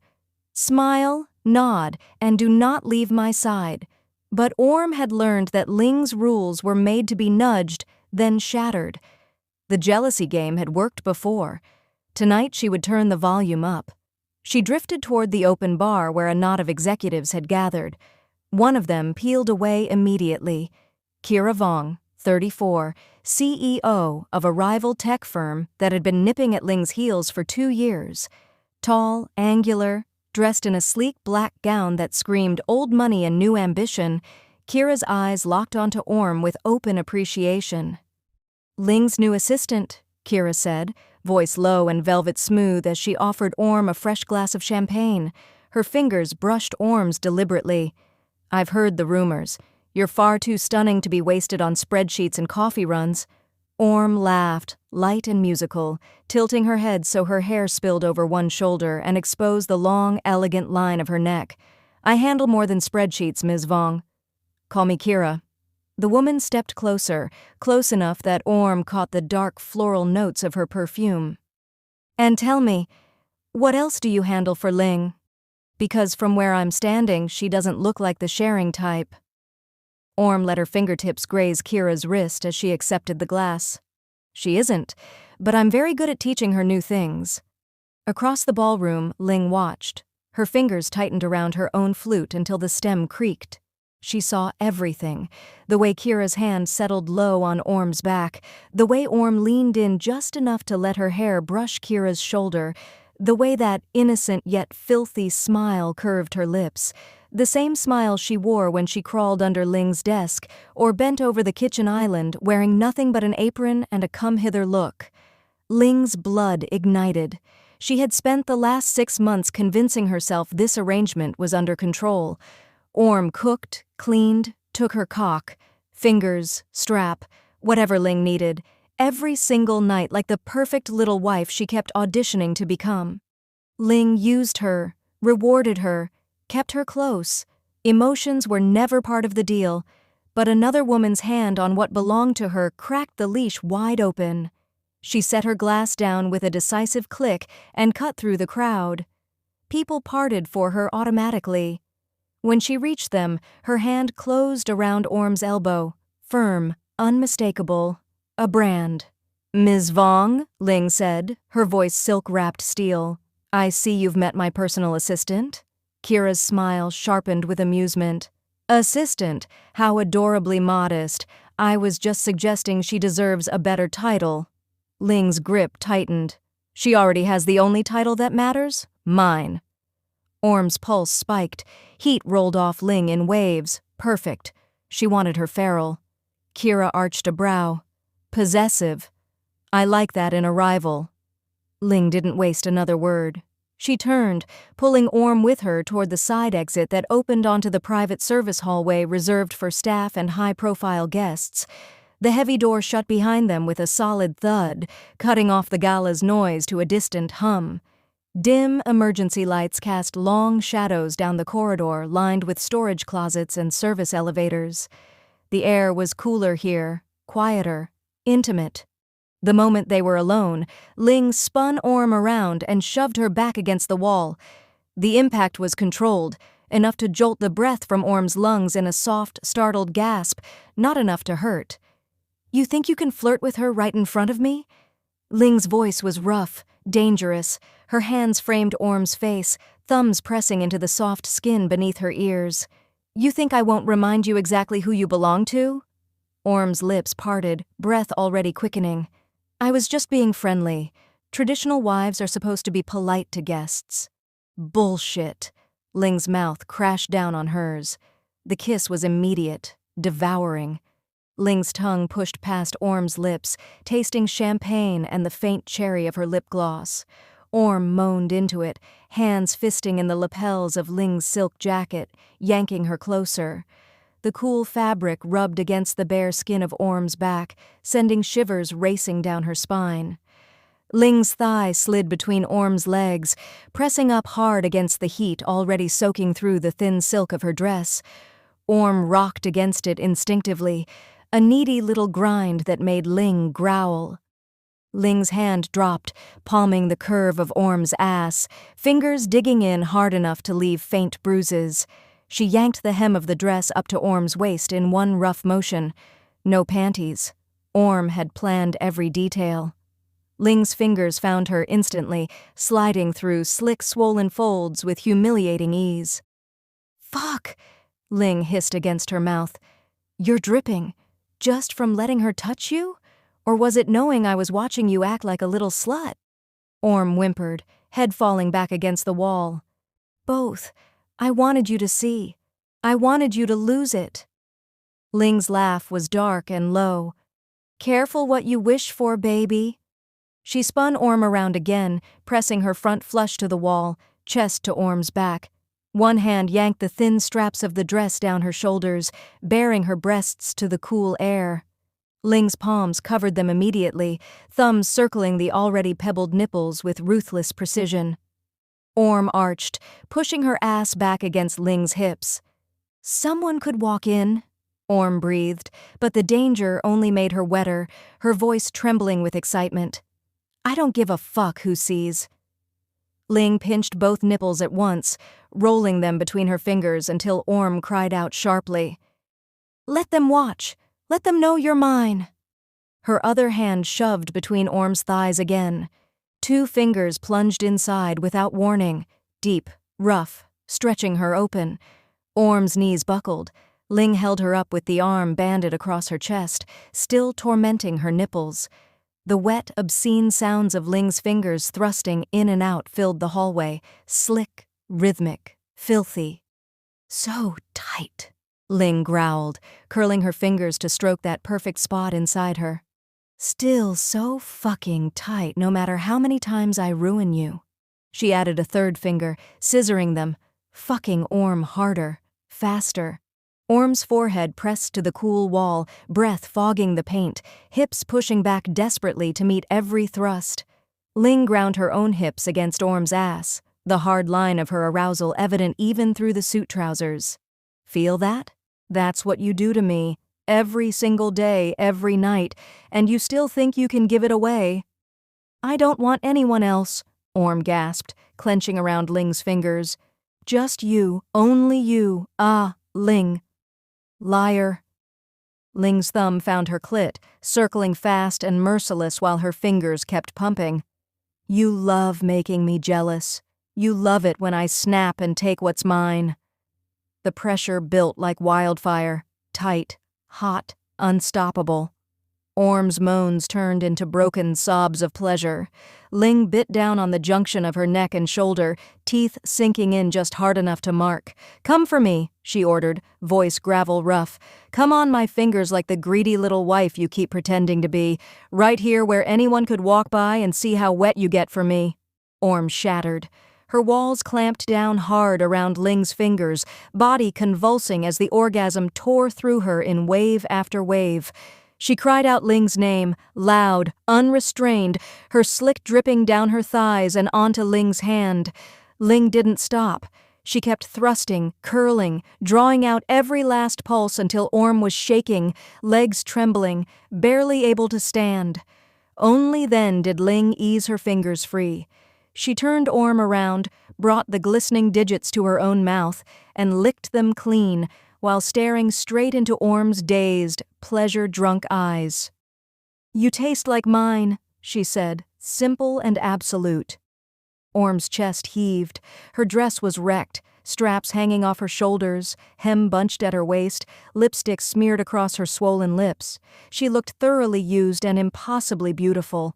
Ling stepped back, straightening her jacket with deliberate calm even though her own breathing was ragged. "Fix your dress. We're going back out there." But as they re-entered the ballroom, something had shifted inside Orm.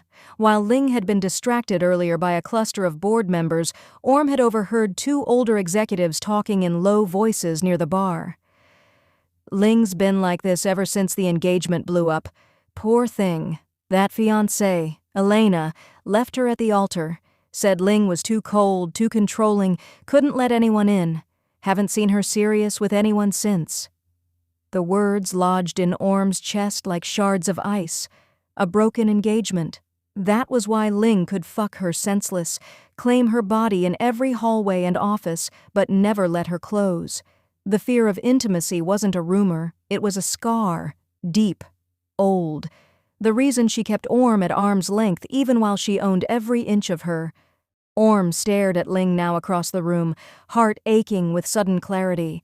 No matter how many times Ling made her come, no matter how possessively she growled mine, the real walls were still there. Ling didn't want a wife. She wanted a possession she could control, so she would never have to risk being left again. The high of the orgasm faded into something heavier, quieter. Back in the limousine that night, Orm was silent. She stared out the window, thighs still sticky, skin marked with Ling's fingerprints and teeth. Ling watched her, jaw tight, but didn't reach for her. The next morning at the office, the shift became visible. Orm arrived early as always, but she didn't wear the short skirt Ling preferred. She wore tailored black slacks and a modest white blouse buttoned all the way to her throat.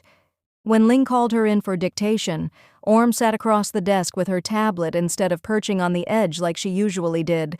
She took notes efficiently, voice professional, eyes never lingering. Ling tested her. "Coffee." Orm brought it, black, 2 sugars exactly right, but set it down without the usual brush of fingers, without the coy little smile. By afternoon, Ling was restless. She buzzed Orm 3 times for nothing. Papers that didn't need signing, a schedule she already knew by heart. Each time Orm appeared, polite and distant, as if the girl who had begged on her knees was gone. The following day was worse. Orm ignored the lingering touches Ling tried to steal in the copy room. When Ling cornered her by the printer and murmured, "Come here," Orm stepped back. "I have work, Ms. Chen." Ms. Chen, not Ling, not baby. By the 3rd day, Ling looked exhausted, dark circles under her eyes, untouched coffee cooling on her desk. She snapped at the marketing team during a meeting. She canceled afternoon calls. She paced behind the glass walls of her office like a caged predator, eyes tracking Orm constantly. When Orm laughed, bright and genuine, at something a junior analyst said in the open workspace, Ling's pen snapped in half in her fist. That evening, after the last employee had gone home, Orm stepped into Ling's office and closed the door behind her. Ling looked up, a flash of relief crossing her face before she masked it with cool indifference. "What?" Orm stood in front of the desk, hands clasped, professional mask finally dropped. Her eyes were tired but determined. "You fuck me like you own me," she said quietly, the words cutting through the silence like a blade. "You drag me into hallways and make me come until I can't stand. You mark me, use me, call me yours, but you won't love me. You won't even say it. And now I know why." The morning after the gala confrontation felt like the edge of a cliff. Orm arrived at the office at exactly 7:30, the same time she had every day for the past 6 months, but everything was different. Her resignation letter sat folded in her purse like a live grenade, typed the night before in the quiet of her tiny apartment, eyes stinging from the tears she had finally let fall after Ling dropped her off without a word. She wore the same modest black slacks and white blouse from the past few days, hair pulled back in a simple ponytail, makeup minimal, no more crimson dresses, no more teasing smiles. Today was the last day, and she was going to walk out with whatever dignity she had left. She set her tablet on her desk outside Ling's glass-walled office and powered up her computer. The resignation email was already drafted. Subject line stark. Notice of resignation. Effective immediately. She hovered the cursor over send, heart hammering. Part of her still hoped Ling would burst through the door, pull her inside, and finally say the words that had been haunting her for weeks. But the office stayed quiet. Ling's light was on. Had been since 6, but the blinds were drawn, a clear signal. Stay out. Orm hit send. The email whooshed into the ether. She exhaled, long and shaky, then began clearing her desk. Personal items went into a small cardboard box the security guard had quietly provided, a framed photo of her and Ling from the first conference, taken before everything got complicated, a spare lipstick she kept for emergencies, the little silver keychain Ling had given her after the first night they spent together. Each object carried weight. Memories of fingers sliding under her skirt during meetings, of Ling's mouth between her legs while she tried to finish a report, of the way Ling's voice would drop to a growl and call her wife, even while denying it meant anything. By 10 o'clock, the box was packed. HR had already confirmed the paperwork. Her final paycheck would hit tomorrow. She stood, smoothing her blouse, and knocked once on Ling's door. "Come in." Ling sat behind the massive oak desk, sleeves rolled up, dark hair slightly mussed as if she'd run her hands through it too many times.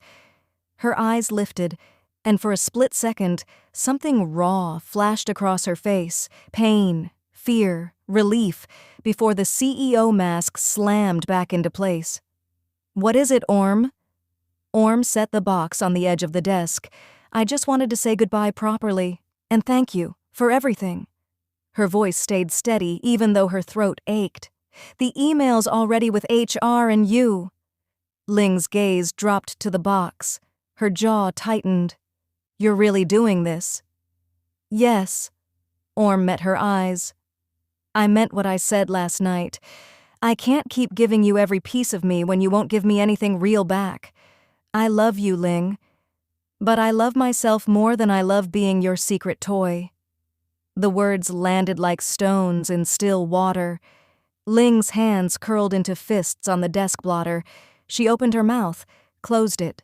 The silence stretched until it felt suffocating. Orm turned toward the door. "Take care of yourself." She was halfway down the hallway when the sound of Ling's chair scraping back echoed behind her. Footsteps, fast, urgent. "Orm! Wait!" But Orm didn't stop. She kept walking, heels clicking on the marble, past the open-plan desks where colleagues glanced up curiously. The elevator bank was just ahead. She jabbed the down button, willing the doors to open. Ling caught up just as the elevator dinged. She didn't grab her arm. She stepped in front of her, blocking the doors with her body. "Don't, please." The elevator waited, doors open like a mouth ready to swallow them both. Ling's chest rose and fell rapidly. Up close, Orm could see the exhaustion carved into her face, the faint shadows under her eyes, the way her usually perfect posture had softened into something almost pleading. "Not here," Ling said, voice low. "Not like this. Come back to my office. 5 minutes. That's all I'm asking." Orm hesitated. Colleagues were watching now. She could feel the eyes, the whispers starting. But the look on Ling's face, vulnerable in a way she had never allowed herself to be, made Orm nod once. They walked back in silence. Ling closed the office door behind them and flipped the lock. The blinds were still drawn, sealing them in soft, private light. Ling leaned against the desk, gripping the edge until her knuckles went white. "I got your email," she started. "I read it 3 times. Then I stared at the wall for an hour trying to figure out how the hell I let it get this far." She laughed, but it sounded broken. "You're resigning because of me, because I'm a coward." Orm set her box down again. "I'm resigning because I want more than what we have. I want to be your wife, Ling, not your secretary who spreads her legs on command, not the girl you punish when she flirts to get your attention. I want the real thing, feelings, future, all of it, and you can't give me that." Ling pushed off the desk and crossed the space between them in 2 strides. She didn't kiss her. She just reached up and cupped Orm's face with both hands, thumbs brushing away the tears Orm hadn't realized were falling. "I don't want a wife who obeys," Ling whispered. The words trembled. "I don't want someone who cooks and cleans and waits for orders because she thinks that's what I need. I want you. The real you. The one who teases me until I snap, who books 1 hotel room on purpose, who looks me in the eye after I've fucked her senseless and tells me I'm dreaming if I think she'll settle for less. I want the girl who makes me jealous on purpose because she knows it means I care. I want you." Orm's breath hitched. "Then say it. Say the thing you've never said." Ling's eyes searched hers, dark and stormy. For the first time, there was no armor. "I love you, Orm." The confession hung in the air, simple and devastating. Orm's knees nearly buckled. She had imagined this moment 100 times, Ling saying it in anger, in the middle of sex, in some grand gesture. But never like this. Raw, quiet, terrified. "I love you," Ling repeated, voice cracking. "I've loved you since the conference when you told me fucking you would mean marriage, and I laughed it off like an idiot. I loved you when you slapped me and I kissed you anyway.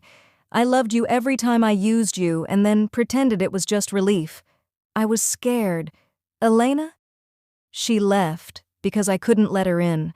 I thought if I kept you at a distance, if I made rules and called it an arrangement, I couldn't get hurt again, but losing you hurts worse than anything."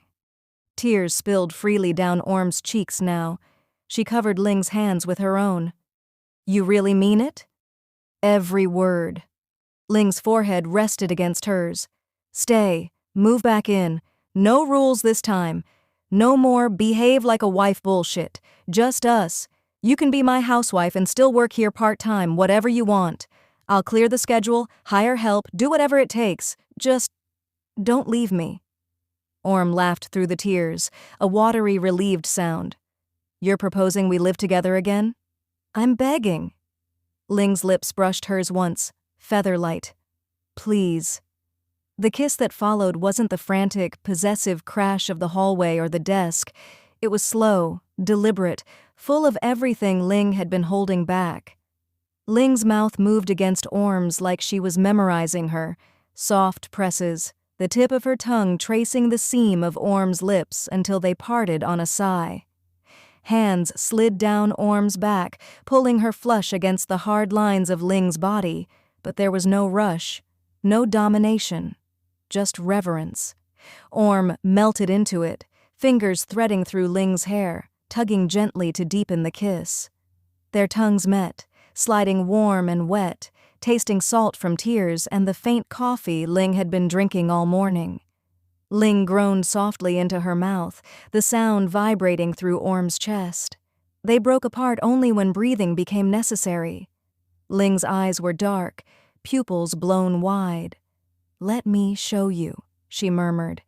"Let me love you the way I should have from the start." Orm nodded, heart pounding so hard she felt it in her throat. Ling guided her backward until the backs of Orm's thighs hit the edge of the wide leather couch against the far wall, the one they had never used for anything but quick, stolen moments. Today it would be different. Ling eased Orm down onto the cushions, then knelt between her spread knees. She unbuttoned Orm's blouse with steady fingers, kissing every inch of skin as it was revealed, collarbone, the swell of one breast, the soft valley between them. When the blouse fell open, Ling unclasped the plain white bra and pushed it aside, mouth closing over a nipple immediately. Orm arched with a soft cry. Ling sucked gently at first, tongue circling the peak, then harder, teeth grazing just enough to send sparks straight to Orm's core.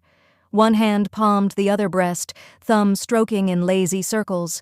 The contrast, tender mouth, possessive hand, made Orm's head spin. "You're so beautiful," Ling whispered against her skin. "Every part of you. I've been blind not to tell you every day." She moved lower, kissing down the flat plane of Orm's stomach, unbuttoning the slacks and sliding them down along with her panties in one smooth motion. Orm lifted her hips to help, breath coming faster. Ling settled between her thighs, pressing soft, open-mouthed kisses along the inside of one leg, then the other, deliberately avoiding the place Orm needed her most. "Ling!" Orm's voice was already wrecked. "Shh, let me take my time." Ling's hands hooked under Orm's knees, spreading her wider. She looked up, eyes locked on Orm's. "I want you to feel how much I love you." Then her mouth was on her, hot, slow, worshipful. Ling licked a broad stripe up the center of Orm's folds, tasting the slick that had been gathering since the confession began. She hummed in pleasure, the vibration making Orm's hips jerk. Ling held her down gently, one arm across her lower belly, and focused on her clit, slow, deliberate circles with the flat of her tongue, then flicking the tip, then sucking the swollen bud between her lips. Orm's hands fisted in Ling's hair. "Oh God, that feels—" Ling didn't speed up. She kept the rhythm steady, maddening, building Orm higher and higher without letting her tip over. 2 fingers slipped inside her, slow, curling, stroking that sensitive spot with perfect pressure. The wet sounds filled the office, obscene and intimate. Orm's thighs trembled around Ling's shoulders. When the orgasm finally crashed over her, it was deep and rolling, not the sharp explosion of their usual encounters. Orm cried out Ling's name, back bowing, walls pulsing around Ling's fingers. Ling stayed with her through every wave, licking and sucking gently until Orm was whimpering, oversensitive and boneless. Ling crawled up her body, kissing the tears from her cheeks. "I love you," she said again, voice thick. "So much." Orm pulled her down into a kiss, tasting herself on Ling's tongue. "I need you inside me. Please, all of you." Ling stood just long enough to strip, suit jacket, shirt, trousers, everything, until she was naked and glorious, the hard length of her strap already buckled on from earlier. She had prepared it that morning in desperate hope. She climbed back onto the couch, settling between Orm's legs. This time she didn't thrust in immediately. She rubbed the thick head through Orm's soaked folds, teasing her entrance, eyes never leaving Orm's face. "Look at me," Ling whispered. Orm did. Their gazes locked as Ling pushed in, inch by slow inch, stretching her open, filling her completely. When she bottomed out, they both moaned. Ling stayed still for a long moment, forehead pressed to Orm's, just feeling her. "I love you," Ling breathed. Then she began to move, deep, rolling thrusts, hips grinding on every stroke so the base of the strap pressed perfectly against Orm's clit. It wasn't fucking, it was making love, slow, sensual, every motion deliberate. Ling's hands framed Orm's face, thumbs stroking her cheeks. She kissed her between thrusts, soft, lingering kisses that matched the rhythm of her hips. Orm wrapped her legs around Ling's waist, heels digging into the small of her back, pulling her deeper. "Harder," she gasped. "I can take it. I want to feel all of you." Ling obliged, picking up speed but never losing the tenderness. The couch creaked beneath them. Skin slapped against skin, slick and rhythmic. Ling's breasts brushed Orm's with every thrust, nipples hard and sensitive. She reached between them, thumb finding Orm's clit again, circling in time with her hips. "Come with me," Ling panted. "I want to feel you come while I'm inside you." Orm's second orgasm built fast this time, coiling tight, then snapping. She clenched around the strap, crying out, nails raking down Ling's back. Ling followed seconds later, hips stuttering, a broken "I love you" spilling from her lips as she ground deep and shuddered through her own release. They stayed locked together, breathing hard, sweat cooling on their skin. Ling kissed Orm's temple, her eyelids, the corner of her mouth. "Stay with me," she murmured. "Move back in tonight. Orm nodded, smiling softly. No rules? No rules. You'll be my wife, my partner. Housewife when you want, part-time here at the office when you want. I'll make it work. I'll make everything work. Later that evening, Ling's driver helped carry Orm's suitcases up to the penthouse. The apartment looked the same, sleek, modern, expensive, but felt entirely new. Ling cooked dinner for once, simple pasta, nothing fancy, and they ate at the kitchen island, knees touching under the counter. No orders, no teasing punishments, just quiet conversation about the future. How Orm would handle half-days at the office, how they would split chores, how Ling would finally let herself be soft.